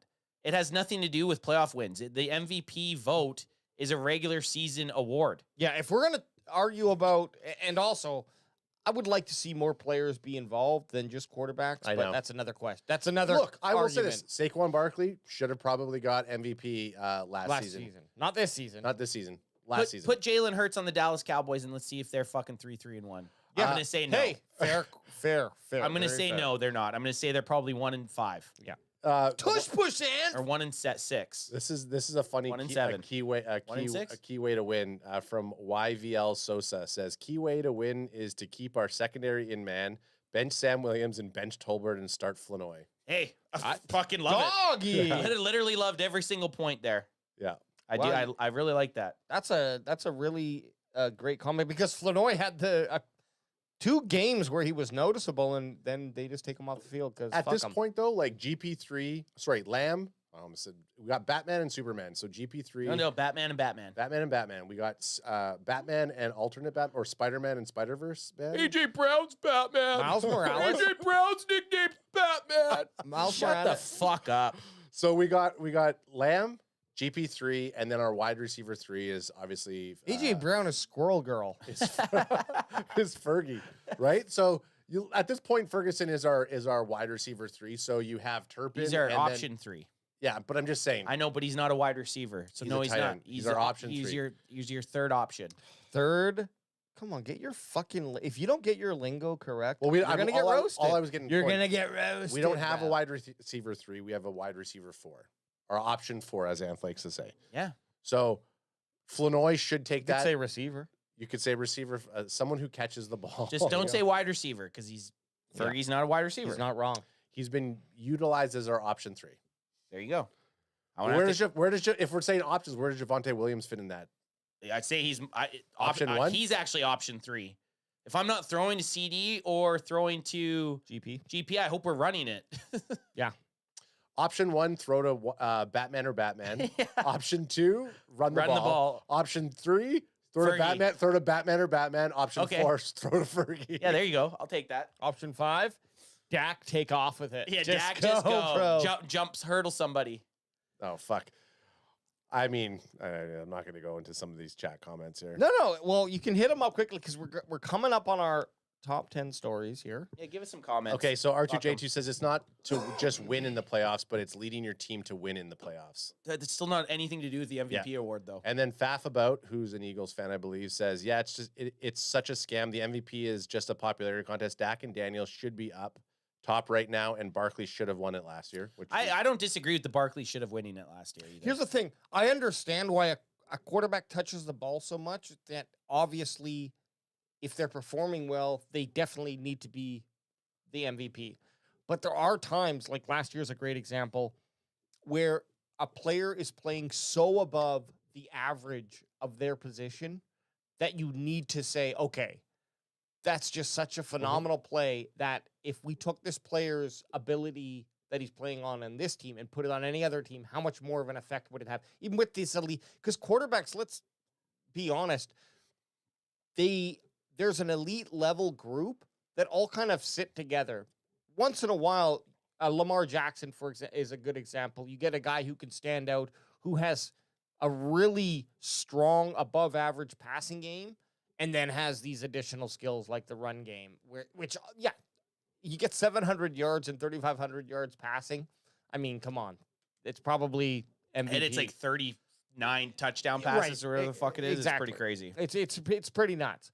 But yeah, I'm a little, I wish that they pulled back a little bit on the QB and even just threw a name in there once in a while that was from another position. They've kind of, it should be the best quarterback in the league award, and then the offensive player of the year is what, like, that was Saquon last year, was the offensive player of the year. Very true. Dan in Kansas, who has a Broncos emblem for his avatar, says, I wonder if he's a Broncos fan. Yeah, he might be. If your team misses the playoffs, you are not an MVP. So okay, but it's week fucking 8. No, I think he's just. I don't disagree. Yeah, it would be very hard to be the MVP if your team. You look at Joe Burrow last year. Joe Burrow had the best quarterback season last year. He didn't get the MVP vote because his team didn't make the postseason. So then the other comment, I don't disagree with that. The other comment that I have. But what if? Sorry, just on that real quick, and we don't need to stick on it. The defense was so terrible. Joe Burrows couldn't do anything. Yeah.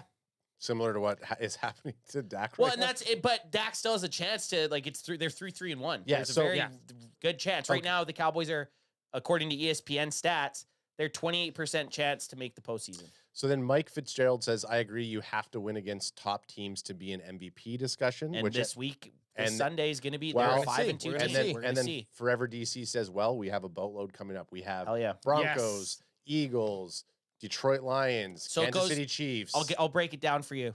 I'm not even looking.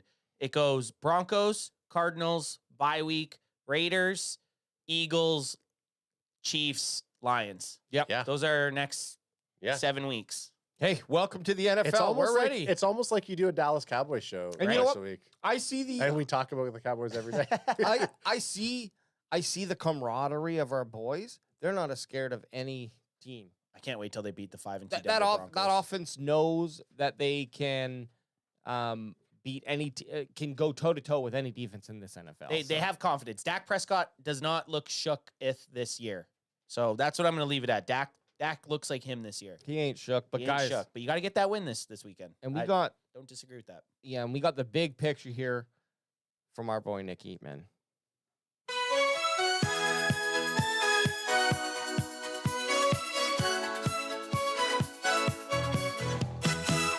Nick Eatman's top 10 weekly stories.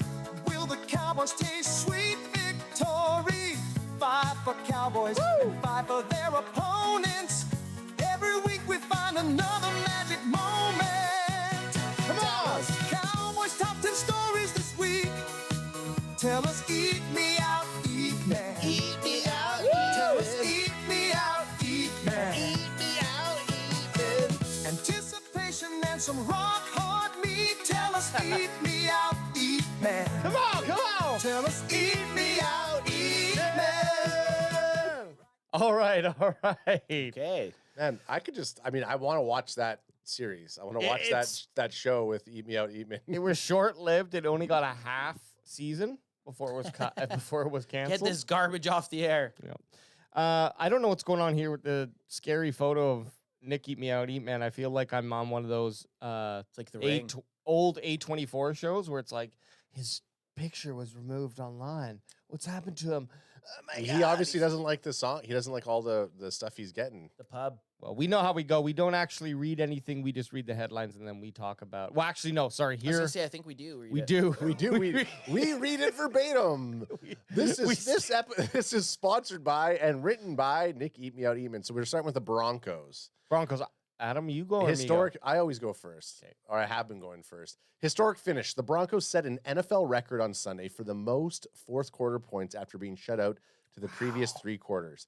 Denver found themselves down 19-0 heading into the fourth quarter against Jackson Dart and Cam Scatterbo and the Giants, only to record a historic comeback, rallying to beat the Giants on a last-second field goal, 33-32, scoring all of the points in the fourth. Denver is now 5-2 and have won 8 straight games at home. And a little point to that, they're playing at home this weekend. And 2 more little points. They missed. Giants missed 2 extra points in that game, which led to them losing the game. What a catastrophic fucking meltdown. Number 2, I didn't check. I was leading up to that game. I was winning my fantasy. Oh, really? And I was like, oh, fucking A. And I'm playing Knicks, and Knicks had like 4 or 5 You're points. like, this is done. I'm like, oh, finally, I needed this victory. Go eat shit the next time you check. Wow. You're like, what the fuck happened? But I will take the loss in fantasy. Oh, for fucking for the a Giants. loss for the Yeah, Giants. totally. Totes.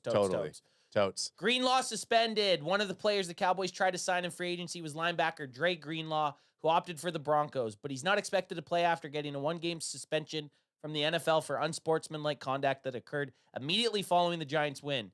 Stemming from an altercation with an official, Greenlaw has appealed the ruling, forcing the NFL to make the decision this week. They have appealed it, and it was not accepted. So he's suspended. So what happened? There was a video that was released that said, oh, it showed that Greenlaw ran up to a ref and pushed him. I just ran up to the ref and yelled at him. Okay. He ran up to the ref at the end of the game and was kind of and just kind of started bitching. And the ref went and told on him? The ref threw a flag. You're in trouble, sir. The ref threw a flag at him. Yeah. Probably was kind of intimidated. Greenlaw is a fucking Oh, man, Greenlaw is scary. Oh, fuck. Dreamlaw? Hey, I'm going to become Dreamlaw. I'm coming into your dreams. Oh, fuck. Get away from me. No. Is this you or me? This is me. Denver play calling. The fucking memory of a goldfish. Yeah. And me too, because I'm glad Adam. Think of lots going on Think here. of this. Think of this clockwise. I thought it went like this. But I just went. I know, but I thought it went him and then you. I'm dealing. Hey, guess what? I got a lot of stuff right now. Do you want me to start reading? Somebody trying to talk to me while I'm working? Do you want me to start just reading who's next? Yes. Okay. Denver play calling. Head coach Sean Payton reiterated again this week that he has had no plans of changing the play calling duties despite the offensive issues.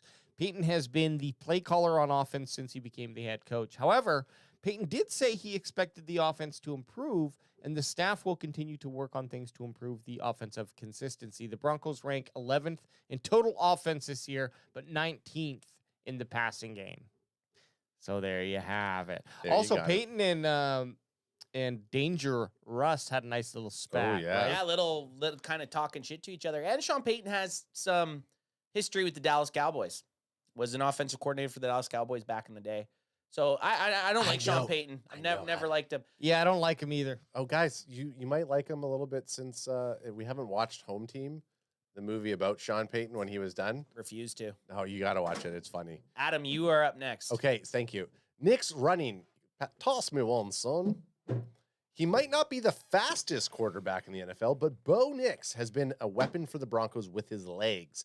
In fact, Payton has said the Broncos have even schemed up design runs for Bo Nix, who has 2 rushing touchdowns in the fourth quarter Sunday, giving him 3 this year. He's what I totally did. Nothing. He's good. He's had 2 touchdowns. I also fucked up reading that there. So if you're reading along and you're like, is this fucking guy mental? Just keep push through. I do it all the You time. just push I through. do all the time. He's averaging about 25 rushing yards a game, close to his average last year as a rookie. Again, Nix isn't someone that you'd have to regularly use as a spy on defense, but he can pick up first downs, whether the play is designed or not.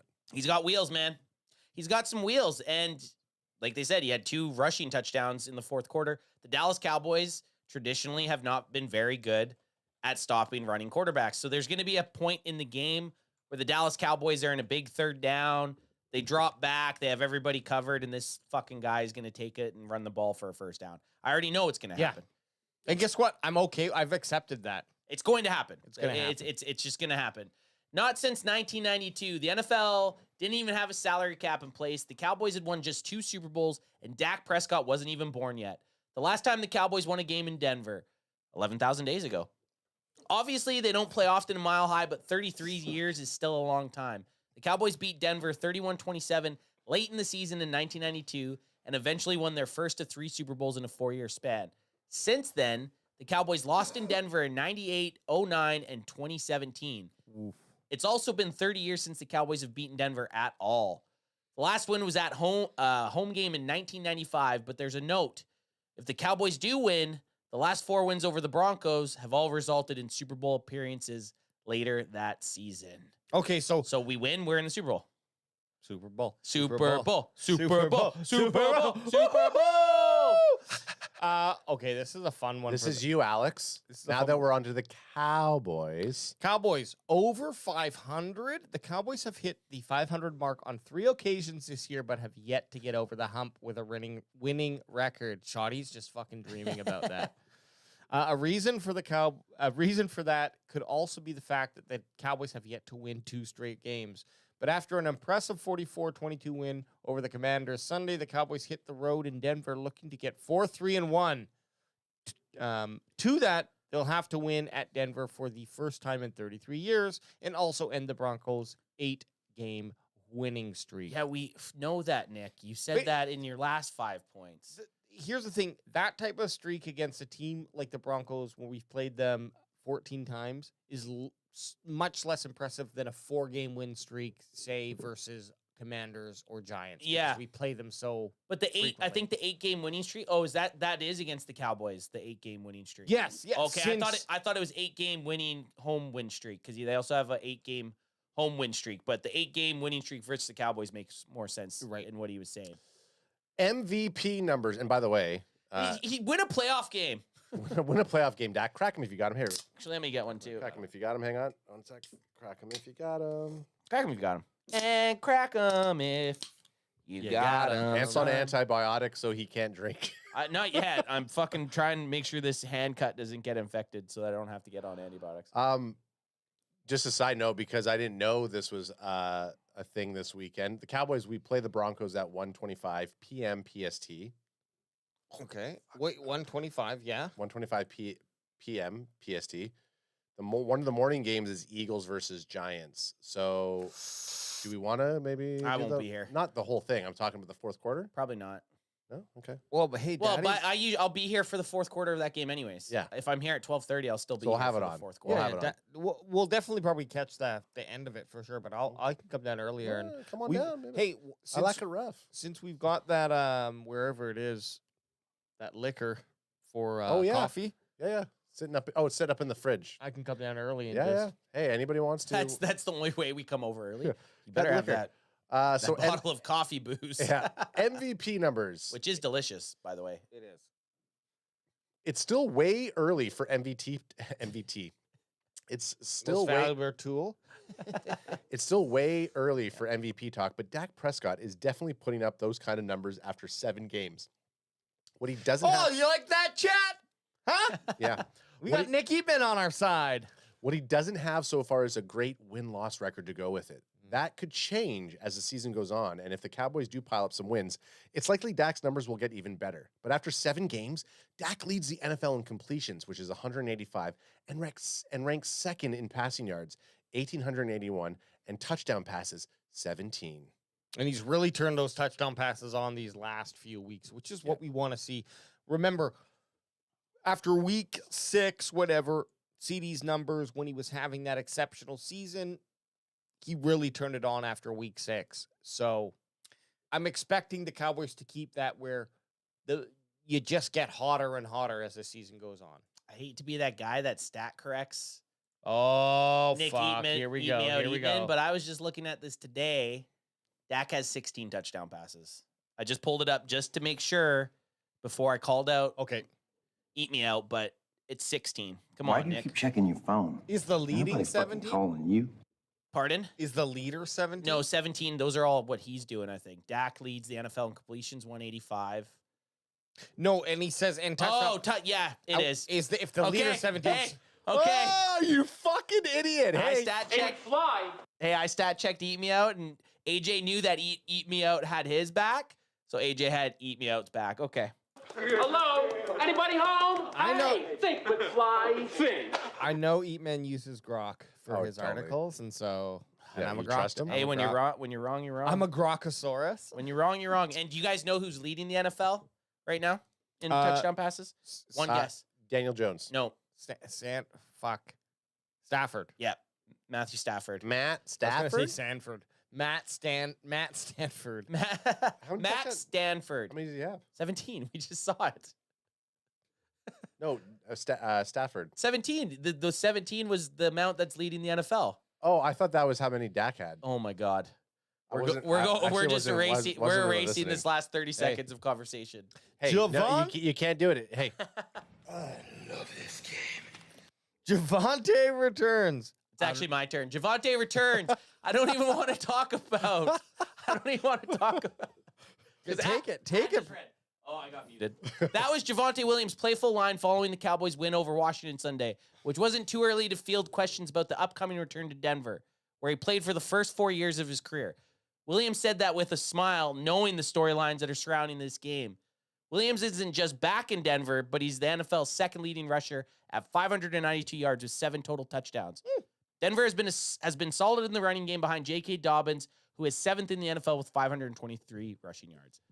Yeah, Dobbins not as good as 2, though. so we do Nope. know that next week's cinematic recap is going to be about Javonte Oh, going totes. back. I think this week's cinematic recap, it hasn't What do dropped we- yet. yeah, is- what did- let's is- guess. It's going to be Lamb's return. Oh, yeah. Yeah. The return. Sounds of the sideline was GP3, and then we're going to get the cinematic. Yeah. The Right. injury, it's going to show him getting Oh, yeah. injured in Yeah. Chicago, Yeah. rehabbing probably. And I will say, the cinematic ones are fucking. They're really good. The Unreal. last, one, the last one was really good. I've rewatched them multiple times. Yeah, they're well done. anyways.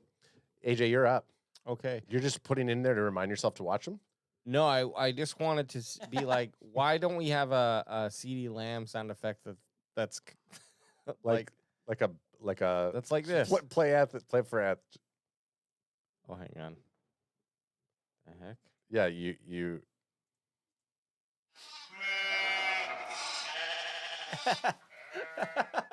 Like, hey, he probably doesn't like that. That's You know what I mean?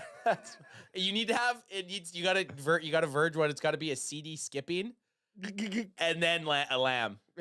Yeah. You could even do lamb chops, sing along. Are you up? I am up right now. Okay, defensive turn. The Cowboys are still last in the NFL in total defense, yielding 401.2 yards per game and rank 30th against the run. Blech! Yeah. An area that was supposed to be fixed with the addition of Kenny Clark in the Parsons trade. Well, Not so far. not so well so far, but hey.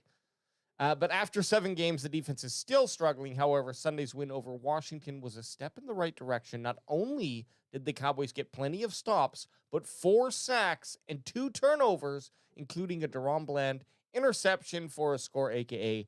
a pick 6, his 6th pick 6 of his career.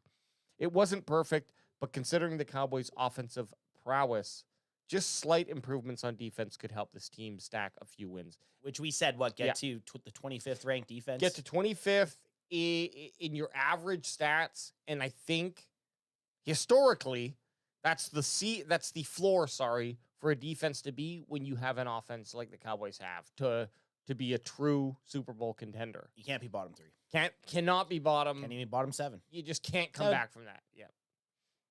Dynamic duo. Oh, is this going to be about the Batmans? Williams and Blue? Yeah, totally. Moffat and Blue. Moffat.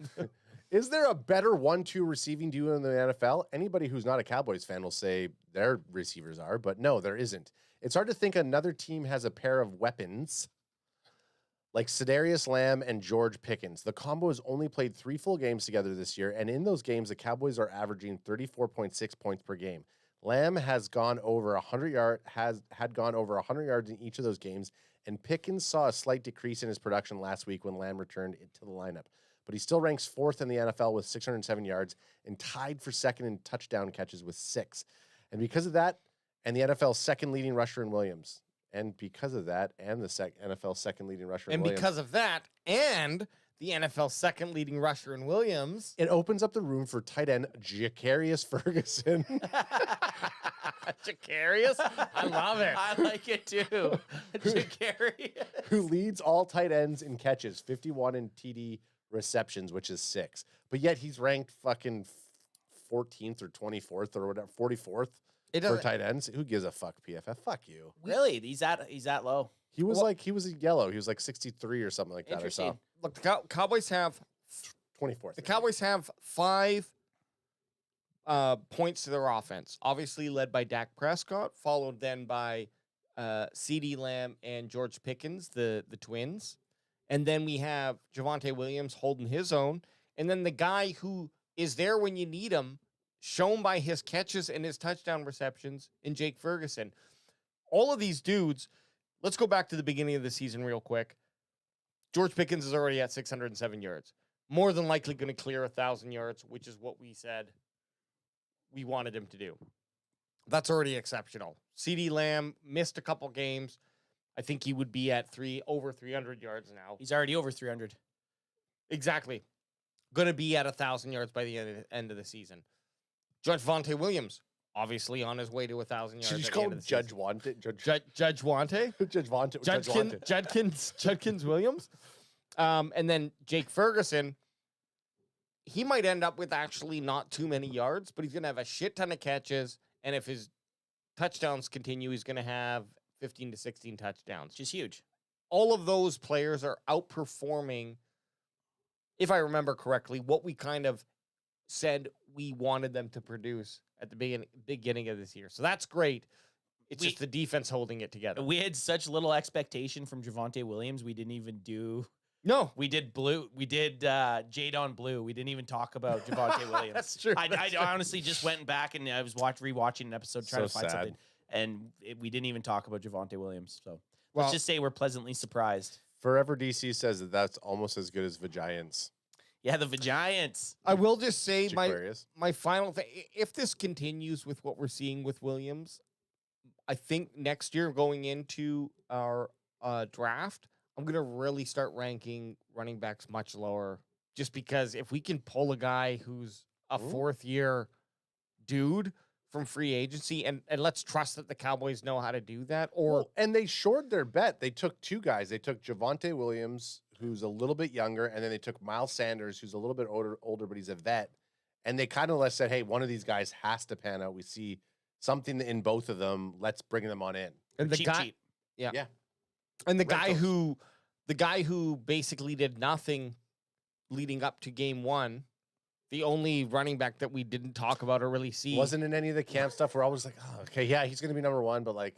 we're not excited. I hate, Now we're Shows we're now, idiots. Oh man, we're throwing a fucking you're parade dumb. for 'em. You're dumb. Yeah, I'm more than happy to be wrong. I'm 100% happy to be wrong. Would you rather be right and be bitching about how shitty our running game is? No. No, I'd rather be wrong and be stoked. At the same time, none of us were anti-Williams at all. We had just nothing. We just all you can look at is we're like, oh, he had a couple good seasons in Denver, and then he kind of petered out. I think, and then we didn't get to see anything from him at training camp and preseason.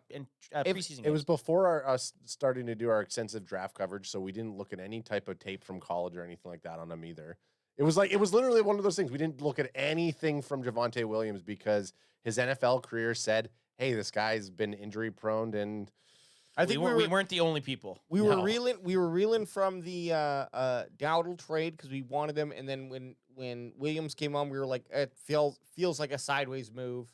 Feels like you let a guy go and then sign another guy. Like, we just if you at the time, and it still might have ended up being the same result. I'd still want to keep Dowdle just because he was a Cowboy, and it's like, yeah, we raised you. I don't want to let you go to another team and become the guy that you are. And, he had that exceptional game against the Cowboys. But totally. Fuck him and fuck Eric Edholm. Fuck him and piece fuck of you. Shit. Quit coming into my store and shitting on the floor, Eric Edholm. But I like to. Fuck him and fuck you. Welcome to the power rankings. So this week, Anth, did anybody ruin it for you? No, I did. I don't know. That was a funny clip, by the way. I do not know. Okay. But they were 22 last week. Oh, and he said, the Cowboys are ranked 22. Oh, my God. Idiot. Okay. Well, here we go. Moron. I'll read the title, and then we... Well, so the NFL Power Rankings Week 8, Lions reclaim top spot while Colts vault up to number 2 with the Chiefs lurking and kirking. Crazy. So it means it's probably Lions 1, Colts 2, and then Chiefs 3. 3? That'd be my guess. Eagles 4. So Cowboys were 22 last week. Yeah. Where do we got them this week, guys? Anyone? 19. I said it first. You said it first. Got it first. 19. Got 19. You little butt slut. I'll let you go next, Dad. Or I will go. 20. Adam's 20. I'm going to go 18. Just to fucking curveball it, because 21 is... Just to fuck me. Yeah. Just to sandwich me in there. A sandwich. I'm going to say it this way. And I'm going to hedge mine a little bit more. No, you can't. Cuckholm's going to say How something. can you hedge it? Cuckholm, and in mine, because I'm picking 20, and he's going to say something about the Commanders were down 3 of their main receivers. Of course. Okay. So that's why I think he's only going to put them up 2 spots. It's going to be like a backhanded. Backhanded compliment. But because of this. So basically, Ant sits down in the B seat on the airplane, and then you scooch by to A, and then I scooch up. Hey, is anyone in there? I scooch up to C. Oh, that's me window. That's me window. Yeah, and we're talking the whole time over him. So you put me in flight. the. So am I? If we're looking at this, am I the middle seat? No. You're I know. middle Okay, seat. good. I just Your window seat. I'm window seat. that was just the order that I wrote it down. Yeah. Okay. Good. Come on now. I hate the window though. I'd rather be. No? If it's all 3 of us, I don't mind being the window. But if it's me and randos, I want to be the aisle. Well, no shit. You got to be. There's nothing worse than having to ask rando people to get up to go piss. Yeah. So the Can't Detroit stand it. Lions Just went up piss on 1 them spot, and they are now claiming the number 1 ranked spot on Cuckholm's list here. Smacked out the Buccaneers and Jahmyr Gibbs that looked like an absolute Oh, maniac. psycho. Okay, so 6-1. The Indianapolis 6 and 7. 6 and 7. The Indianapolis Colts are We're- still okay. look. They're 6-1, and they're still yet behind the Detroit Lions. But it's Up nice 6 to see. spots though. It's nice to see that they're actually. Someone probably said, "Are you fucking stupid at home? Yeah. Like, why are the Colts nowhere near the top here?" You fucking Yeah, they idiot." had to be because they were at 8 last week. That's at 5-1. That's crazy. I think maybe he was waiting for a moment to happen, and this was the game, but it boosted him 6 spots. That's one of the highest boosts. Especially within the top 10. Jonathan And Jonathan this late Taylor in is the playing out of season. his mind right now. I think he had 3 touchdowns, didn't he? Yeah. Yeah, sometimes you can see these moves earlier in the season, but to come in moving into week 8 to move up 6 spots. Okay, who look at knows? that. Jonathan Taylor, 10 rushing touchdowns. He has 10 rushing touchdowns in Pretty 7 good. weeks. That's That's insane. insane. Good average. Kansas City Chiefs 4-3. Also up 6 spots. They're a 4-3 Eh. team, and he's tossing them up 6 spots. And they Fuck beat, you, like, you fucking bitch. You they- beat the They Raiders. beat the Raiders. I mean, it is a divisional matchup. They're in But the same division. up 6 spots. Yeah, I don't know. Up 6 spots. I don't think Give me Either a the fucking power break. At 4 rankings- and 3. Either the power rankings are just what he thinks, or they're taking into consideration like the divisional matchup. Oh, so that means more because they beat him. I don't understand this up 6 spots with the Chiefs. No, me either. 4-3, yeah. It doesn't make sense. Maybe move up 1 or just keep him at whatever 9th. Give him the 8th. Give him 7th. Give him- Give him 7th. Sure. 7. 3rd. Third's aggressive. Especially when we look at the Seahawks, who I think are the true 3rd ranked team. How could they drop down? And they just won. The Seahawks just won. On Monday Night Football, they smacked out the Texans and they went down a spot. Well, it's the Texans. And they're 5-2. They have a better record than the Chiefs right now. That makes 0 sense. Number 2. But okay, so right here. But I wasn't impressed with how they played with the lead. You're not going to win too many more games this season, turning the ball over 4 times and committing 12 penalties. Okay, so 4 times, 4 turnovers and Still 12 won. penalties. And they still win. They What still about won. this? The Seahawks gave Seattle something to smile about after the Mariners lost Game 7. Doesn't say who 2-2, but it was the Toronto Blue Jays. The Jays. Bitches! Canada's own. Canada's own. Green Bay Packers, no movement. I'll stay. Staying at 5th. Philadelphia Eagles, no movement, staying at 6th. I'll stay. I think that's fair. Yep. Okay. Los Angeles Rams, I'll no stay. movement, staying at 7th. I don't think the Chiefs should have jumped any of these teams. I agree. I fully agree with you. I don't think they are. If ahead of anything, all any these of teams those should have went up a spot, and then the Chiefs could have slotted right behind them. Exactly. Everyone moves up 1. Yeah. And then the Chiefs, exactly. And then whoever drops, who we're Chiefs going would to have see been here. Chiefs would have been at 8. Buccaneers would have been at 9. I don't know if I agree with Bucks at 8 either. Yeah, they're 5-2. Dude, we literally just saw fucking 6 teams or 5 teams that all had better record than the Chiefs. How's the Chiefs ahead of all of them? Well, You're telling me the Chiefs have their wins have been more impressive than all these 5-2 teams? Who did Bucks lose to? The Lions. The Lions. The fucking number one the team. number The one number team. Yeah, exactly. How did And what they- was the score? And you How dropped did they- 7 spots. That's what I mean. You're 5-2 and you dropped 7 I'm spots. telling you, this Edholm here, Cuckholm, doesn't like Tampa Bay. I've seen it. Doesn't. Okay. He's forced into liking the Colts right now. As soon as the Colts have a loss, He's dropping watch them. they're 10. gonna fucking Out of the top 10. Yeah, watch. I'm telling you, man. I'm onto this guy. And he's just waiting to move He's lurking. KC up. Look at his picture. He's sitting in the dark lurking at all times, that guy. Oh, right here. So all of that explains the notable drop here. As I've said all along, these Bucks will be judged by what they do in December and January. Then how did you drop them 7 spots? Why are you ranking them Then now? rank them 32nd until December and January. But how if he's worried about what they do in December and January, why did he drop them 7 spots in October when they're 5-2? Right, if it doesn't matter. You make no sense. Hey, This guy's a paid writer. At home, trust us, we may not be professional private investigators, but we're amateur private investigators. And we're on to you. R2J2 Sorry. wants to point in here, and he's obviously we've already agreed with him. Eagles beat Kansas City, so they shouldn't be above the Eagles. So they have a lower 100%. score. They have a lower score than the Eagles, and the Eagles beat them. I don't You think can't- I don't think this Chiefs should be above any of the 5-2 teams. I don't even Agreed. think. Yeah, they should not be above any. They should have been in 8th. They could maybe be above Buffalo here, and Buffalo Bills are ranked 9, and they dropped 5 spots, 4 and 2. Yeah, but still, Oh. 5-2 teams. not Okay, having it. okay, Cuckholm here. This is admittedly an overcorrection after ranking the Bills way too high last week. Okay, keep Yeah, moving. okay, good. Thanks for telling us you're an idiot. Denver Broncos. Another 5-2 team. Barely break it. They just finally broke into the top 10. Top 10 moved up 1 rank. And what? How many fucking 5-2 teams are there in the NFL right now? A lot. Is every team 5-2? So many 5-2 and 4 and insane. 2 or 4 and 3 teams. New England Patriots moving up 5 spots to 11, and it's been a long time since we've seen a New England Patriots team With success? be successful or feel like they were a good an average team. Yeah. They've been a bottom barrel team since Tom Brady left. Yep. They got their quarterback, man, Drake Mays, their QB. San Francisco Weird. 49ers Another 5-2 team. 5-2, up 3 to number 12. That's crazy. Then we got the Pittsburgh Steelers 4-2, dropping 3 spots down to 13. In the Unk Bowl with Aaron Yeah. Rodgers versus Joe Flock. What a game. Yeah, that was crazy. That Great was a good game.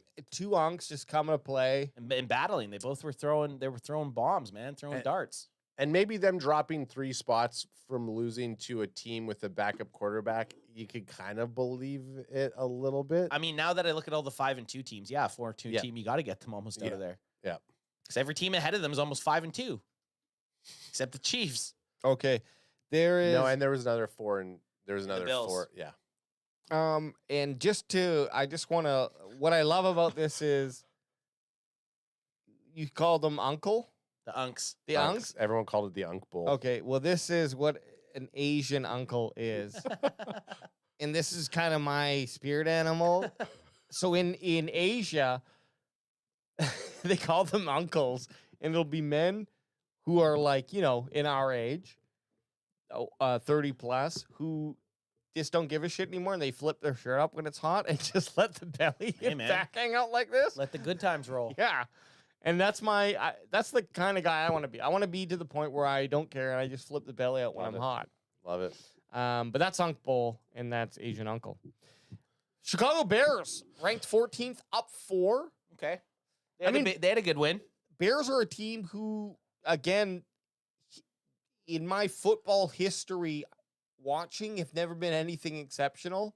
They're starting to be something to worth worrying about. You have to expect that you got a guy like Ben Johnson. You're gonna have some hiccups in the first couple of games, getting used to everything. But Caleb Williams, he went first round. They have a lot of solid first overall. First overall. Sorry, that's what I meant. Thank you for correcting me angrily. Well, there's a difference between Mozzie Smith and Caleb Williams. Yeah, okay. No. But yeah, when you have the elements and the ingredients there, sometimes you need that coach, and it can just take a little bit to mix and jix it. Yep. Go ahead. Agreed. Okay, here we're getting close now. Jacksonville Jaguars, 15th. They moved down 2. They're 4-3. Travis Hunter had a nice game. Had 100 yards in a tug. Yeah. Duval. Would love to see him do well, but expectations are low. Travis Hunter, and I said it to you guys last time, in an IDP league, I have Travis Hunter as my starting defensive back, but I get all of the points that he gets on offense and defense. It's a hack. I like it. So it's a hack. Oh, so you had like 100 points? We have a double downer. 27 points he got me this last week. He doubles downs. Loved Which is he should get points in an IDP league for tackles and catches. So the Commies are 16, so they're still higher above the Cowboys. And they dropped 4. That's the second NFC Beast team here. Yes, it is. If the Giants are ahead of the Cowboys, I'll fucking lose it. I'll lose the plot. Los Angeles Chargers at 17. They dropped 3 spots, 4-3. They started off hot, kind of sliding now. Fizzled. They were in the top 10 not too long ago. So this is Classic Chargers. AJ's is coming up. Classic Chargers. Okay. 18. And we got the Atlanta Falcons. Falcons 3-3. Falcons are 18th at 3-3, down 1. I mean, I almost forget the Falcons are an NFL team at times. You just don't. No one watches the Falcons. I don't even know who the fucking quarterback is. Oh, Michael Penix Jr. Really? Apples and kumquats. Michael Penix Jr. Is that a Madden generated player name? Okay. Every time Michael Penix Jr.'s name come up, he always remember when we went and saw the Michigan versus Washington game, and Michael Penix Jr. missed three of the throws. What, Riker always says that? Yeah. Every time we bring up Michael Penix Jr. I remember it. Ooh, and Ants out. Carolina Panthers.